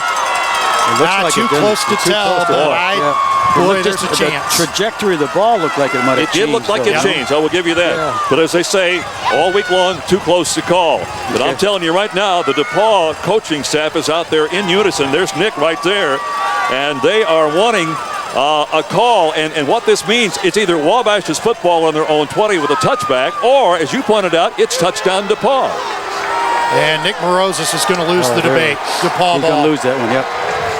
Well, the other problem with it is, I think the official in the end zone might have prematurely blown the whistle. Possibility also. And that negates everything then. That's a good point because he immediately waved his arm to signal a touchback when it landed in the end zone. Yes, he naturally would, Joe, because he doesn't know it's been touched. And he would be blowing his whistle, signaling touchback. That's a good point, Coach. But we had one of the major college games in the last 2 or 3 weeks decided on that kind of a situation where an inadvertent whistle, so to speak, nullified what would have been a play going the other way.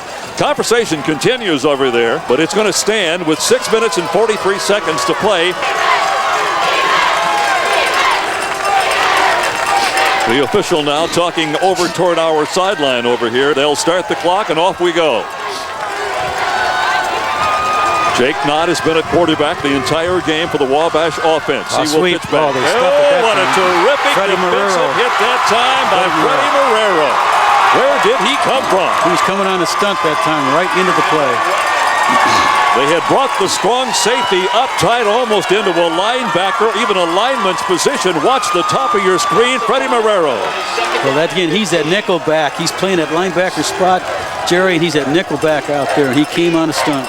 Wow, what a play by Freddie. Well, the problem DePaul has is they only have one timeout left. 17-15 your score. Wabash in red. No backs again. They've got a little cluster set down here to the right. At the bottom of your screen to the left, that's the cluster that Jerry's referring to. Back to throw. Over the middle, incomplete. Kurt Casper, the intended receiver, he was wanting pass interference. Corey Yost and David Blackburn in the area. David Blackburn again, he's got one-on-one coverage, and Casper, he gets some help in the secondary, but all day long, he's been matched up with Casper. Now, Jerry Burnett, we just talked about the fact that Wabash might use a lot of the clock to eat up the time. Instead, they have only run off a few seconds, and it's 3rd down and 15. Well, that 5-yard loss really took them out of their rhythm at that point. That was a big play for DePaul. This is another huge play. Every play gets played. And Kirk Casper, now they shift. Kirk Casper is lined up at the tailback for a minute. I wonder what might have been going on, but they shift into the game. They're going to send off the ball. And right on top of him, defensively, is big number 99 again. That's Olsen Jaquette defensively on a bad snap from center, or at least a mishandle from center. And just like that, in what, guys, about 30 seconds, DePaul gets the football back again. That's unbelievable, you know. Second fumble for Jake Knott today. You remember he fumbled on the goal line in the first quarter.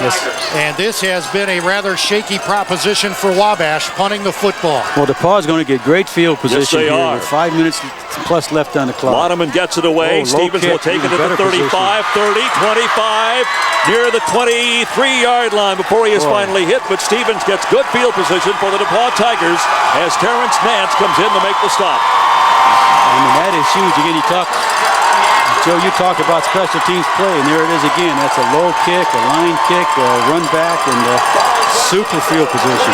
25 yards on the kick. Let's go down to Davey Neal. Thanks a lot, Jerry. I'm here with head swim coach Gail Pebworth. Gail, on behalf of everyone here at Wabash, congratulations on being the first woman inducted into the Wabash Athletic Hall of Fame. How does that make you feel? Well, it's such an honor to be part of Wabash in general and to be in this rich athletic tradition. I'm really, truly humbled and honored. Congratulations. Thanks a lot, and try and stay warm. Will do. Back to you guys. Jason Lee completes the pass to John Stevens. Joe Trebley is the defender in the area. Pickup of about 8 yards on the play. It'll be 2nd down and a couple of yards to go. And I'll go back and kind of wind things up for you again. We were not sure that Jason Lee was going to play. If so, how much would he play? But he has gone the entire game, Jerry Burnett. He's done a remarkable job. What a courageous effort by the young man. He's playing with that knee brace on, and it's serious. They'll probably have a serious knee operation when the season's over. He's done a super job. They've got Dan Ryan matched up 1-on-1 right here, man. Jackson Rust is in the backfield right now with Lee and gets the football. There is Rust in for the touchdown. Did he get there? Yes, he got there. Yes, he did. Touchdown, DePaul. Wow. What a turnaround, huh?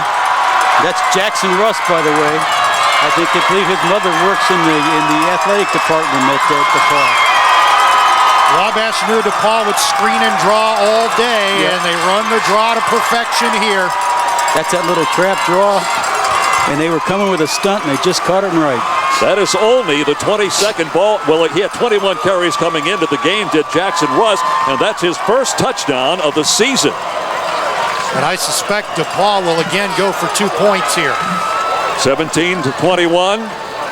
4-point difference. Yeah, the coaches they have a chart that tells them whether to go for 2 points or not. And sometimes the coaches do that early in the game, and most of the time it's saved for the third or fourth quarter. So they've gone to their 2-point chart and say, hey, we need to go for 2 now. Yep. And they are going to. One of the big stories we haven't talked about today, DePaul has completely taken B.J. Hammer out of the game for the Wabash defense. In fact, we haven't called his name twice in the whole game, I don't believe. Second touchdown in the last 2 minutes and 25 seconds. Here's the 2-point conversion. All kinds of time for Jason Lee. He gets it away and threw it away. They were trying to go to Dan Ryan in a little hitch pattern, and they had double coverage on him that time. That's B.J. Hammer, the defensive tackle, coming in to make the pressure that time. And that's, again, a secondary sack, if you will, and secondary pressure because they had nobody to throw to. Here we go again, man. This is the Monon Bell, guys. This is the reason why they bring in all the extra seats. Yep. They have all the security, and people stay up nights worrying about this game. People who are not even associated with the schools directly, but have gone to school or are just fans in the various communities. What a game this has been today. Not necessarily, Joe and I were talking at halftime, not necessarily a great played game, but it has been a fun game to watch and work. And Coach, right now, the biggest play of the game is Freddie Marrero's tackle on that first down toss sweep, and Wabash got the ball back. That really reset the tone. Wabash had been hammering DePaul with the run, and that play really turned the tide. You're right, Joe. And that's a play that they'd run with success. And maybe they went to the well once too many times. I don't know. But coaches have a tendency to do that. They like to go to things that they're having success with. Absolutely. Ben Murray will kick it off. Here's the youngster. He'll kick it deep to Kurt Casper, number 1, or Brent Graber, number 6. It will be Casper in the corner. He will pick it up at the 3. Out across the 10. Up near the 15-yard line. Not very good field position, but 4:16 to play, and Wabash will have the offensive football again. Well, I tell you what, Joe, you've been right on the special teams. Their kick return, punt return, and kickoff return has not been good all day long. Wabash has it first down and 10. All right, Wabash will get the football. Here's the way they'll line them up. It'll be Jake Knott at quarterback. We have seen an awful lot of run action out of Corey Mock, number 31. His total carries up in excess of 25 carries today. They split them out both ways, and again, nobody in the backfield except Jake Knott. Yeah, Corey Mock's out of the game right now. They put an extra receiver in. They brought that receiver in to block Frisky. Knott got the ball offered to Casper. Did he catch it or not? Yes, he did. The clock keeps on running. It's shy of the first down. 4 minutes. John Christopherson, number 2 defensively at the free safety spot in the area. Mock now officially 28 carries, 122 yards. To the 23, gain of 9, it's 2nd and 1. So they have it again. They have 5 receivers in the game. Corey Mock is out, so there's no back set now. 2 plays, 23 yards, 47 seconds on that last drive by Jackson Rust, a 15-yard touchdown run for him. 3 minutes and 42 seconds to play. Knock back to throw again. Knocked down to the line of scrimmage. Was it Frisky again? It looked like Frisky that time. Oh, he has had himself a whale of a football again. Either stand back or Frisky. They both were in the same area. Frisky Williams, second on the team in total tackles, coming into the game with 49. 19, he leads the team in tackles for a loss with 19. He's had a great game today. Oh, boy. Well, this. If they don't make it here, they'll go for it on 4th down, obviously. 3 minutes and 39 seconds to play. The clock is stopped momentarily with that incomplete pass. Throwing him out again to Corey Mock. Not out to Corey Mock in the flat. Nowhere to go. They may have to punt the ball, man. Jason Geringer, the middle linebacker, number 48, is the guy in on the tackle that time, and it's a 4th down. Ooh. That was a big play, It's about 3 or 4 yards. You betcha it was, Coach. But they've got to kick it away with 3 minutes and 10 seconds to play. If you don't, you've given the DePaul even better field position.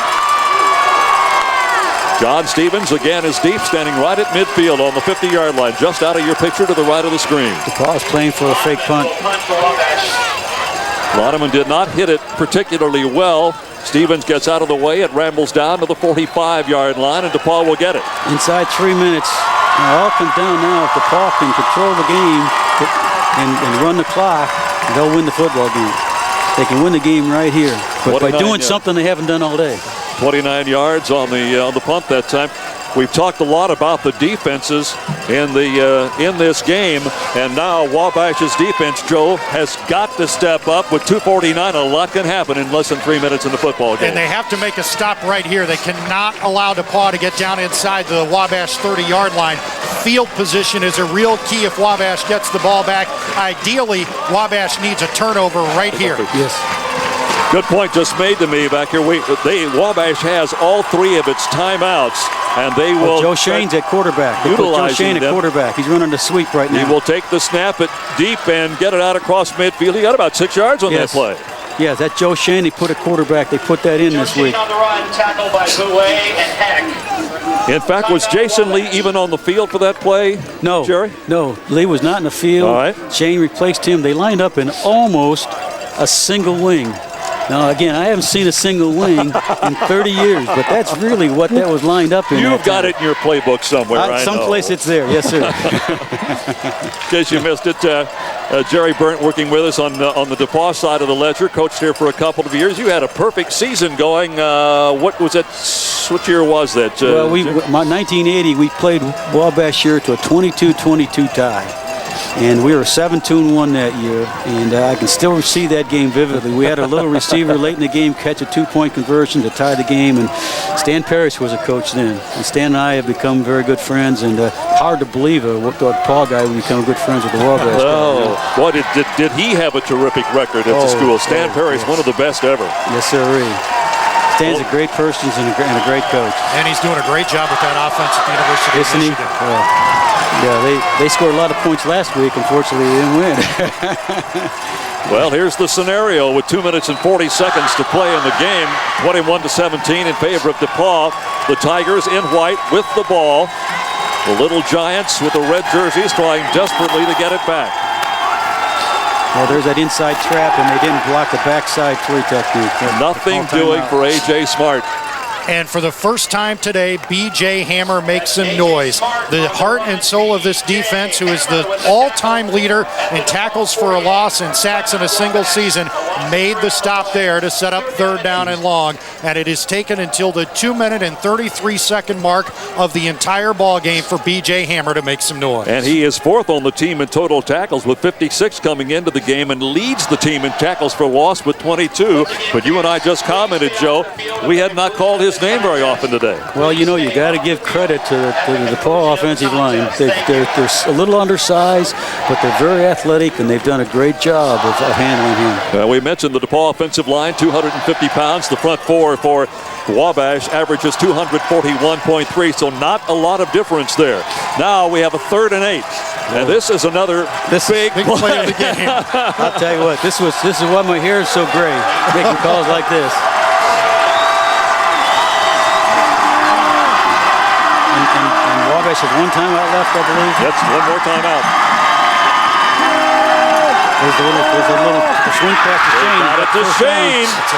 Boy, when in doubt, find your money man. And Joe Shane has been that today. He gets all the way down to the 20-yard line before Chad Springer can chase him down, and there are no flags on the field. They ran a little whirl route. They started Shane across on a drag route like he usually runs, and whirled back outside and had him open. Well, this young man's had a great game today, Coach. Oh, he has. I picked Dan Ryan. It was either Shane or Dan Ryan. For some reason, I thought Dan Ryan would come up, but Shane has been a big guy for DePaul. 29 yards on the run that time. It's a 1st down for the Tigers. Shane with 6 carries for a net of 16 yards on the season coming into the game today. And in fact, he was averaging 2.7 yards per carry, and they have utilized his strength today, much like we've seen on the other side of the football, Joe, with the Wabash. Okay, there's a timeout. That's Wabash's last timeout. That's it. And there's 1:55. Now, if you think about it, DePaul, basically, there's between 30 and 35 seconds between each snap. So DePaul has 3 more snaps. If they don't get a 1st down, Wabash will at least get a chance for a couple of plays. If all they try to do is run out the clock at this point. Again, this is those scenarios that that coaches practice all of the time. They practice this is the end of the game situation. They're practicing on both sides. Wabash needs to get the ball back. DePaul needs to just try to keep the clock moving. They don't need to score. Just maintain possession of the ball and maintain the clock. Greg Carlson had brought Trevin Upkis, the middle linebacker, over to the near sideline to chat with him. A minute 52 to go in this terrific game. As far as pure excitement and emotion is concerned, I guess those guys, they always are. Well, again, sometimes those things happen in football games. Now, we've seen a lot of turnovers. Yes, Not sir. putting jinx on anybody now. We saw 6 in the first half of this game. They have Shane and Joe Shane again at quarterback. He's going to run that little sweep play with him. He had the blockers out front. He really doesn't care how far he goes. He just wants to keep the clock running. B.J. Hammer again in on the stop, and the clock's down to 1 minute and 40 seconds. And most importantly, the clock keeps running, and Wabash is out of timeouts. Yep. So there it is. So now the clock has started. So now they have 24 seconds to get the ball back in play. Jerry, let me ask you, you're talking about them getting Joe Shane in as basically, quote, quarterback, unquote. Is that just to avoid any kind of a handoff? They want him to have the ball anyway? They're going to run a sweep with him. That's what they did for those 2 plays. All right, Jason Lee is back in at quarterback now. He has the snap from center out of the shotgun. Over the middle, here's the pass. It is caught. Touchdown! What a great catch. John Stevens, what a great catch. The defender appeared to be there. He did. He just went up and got the ball. That's all he did, is went up and got the ball. Brad Taphorn, I believe, is the defender. We'll check it in. Was it Taphorn? Here it is again, Joe. It was Chad Springer. He was right with the receiver, and he just threw it over the top, and now there are flags all over the place. I think this may be a celebration penalty against DePaul. Yeah, you're right, Joe. Yep, it's a celebratory penalty, but right now with 27-17, I'm not sure that DePaul cares all that much. I thought the ball was going to be intercepted. Looked at it. It looked like Springer had the inside track on it. Yes, absolutely did. Springer was right there, and it almost appeared to go through his hands. Well, you have to give DePaul credit. They have made big play after big play. I don't care what his numbers are. Jason Lee is the MVP of this football game. Well, here are his numbers, Joe. 21 of 41, 269 yards, 1 interception, but 3 touchdown passes. And playing under the duress he played with, and people didn't even know whether he was going to play today. He's done a magnificent job. Wow, look at that. They had 2 back-to-back celebration penalties. Well, DePaul will go for the point after, one of the longest point afters in history. It'll be a 49-yarder. Oh, my Lord. Can he kick it that far? Ben Murray will try it. No, they're going to fake it, and why not? Just take the knee and go from there. It was Scott Shelbourne, number 14, who was the holder on the snaps.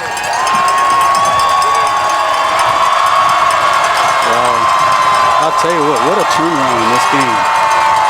Just a couple of plays here and there make such a difference in a football game, and we saw that true in this game again.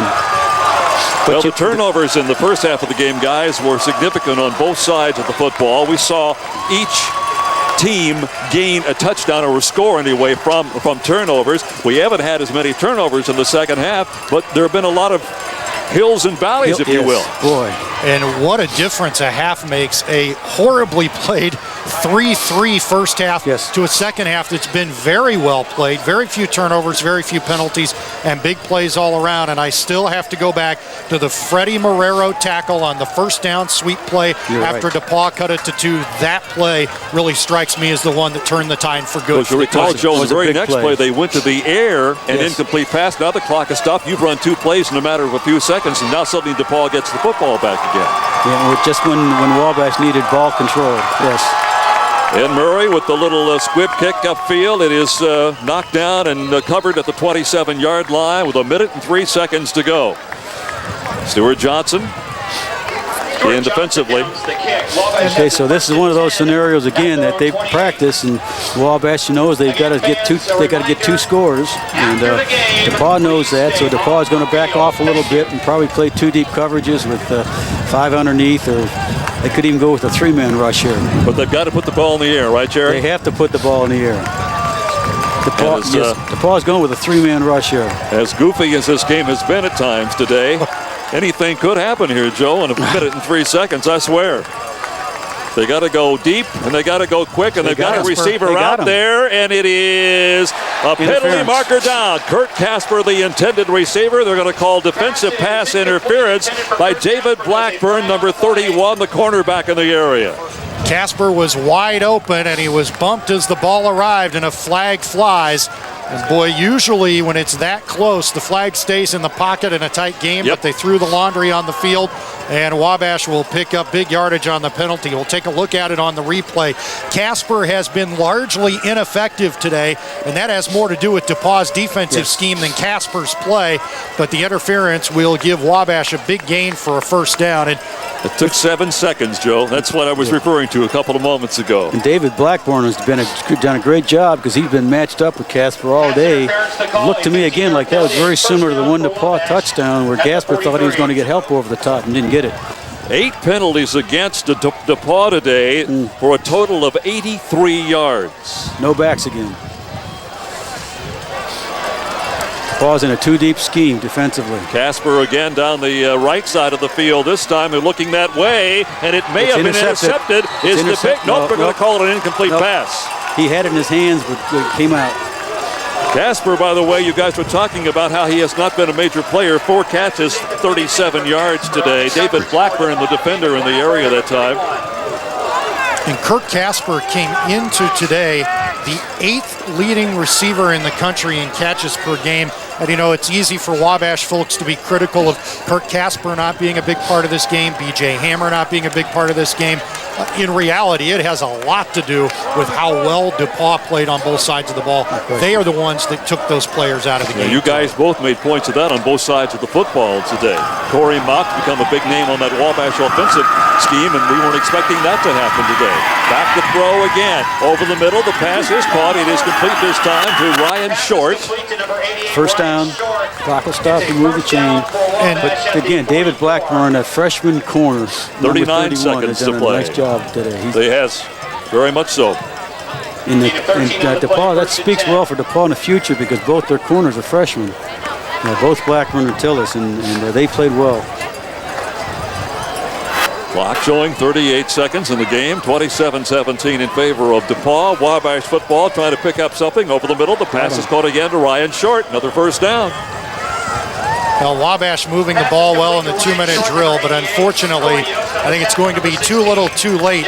Just 29 seconds. Even if they would score on this play, they would need an extra point and a recovered onside kick, and they would probably have about 19 or 20 seconds to get it in the end zone without any timeouts to help stop the clock.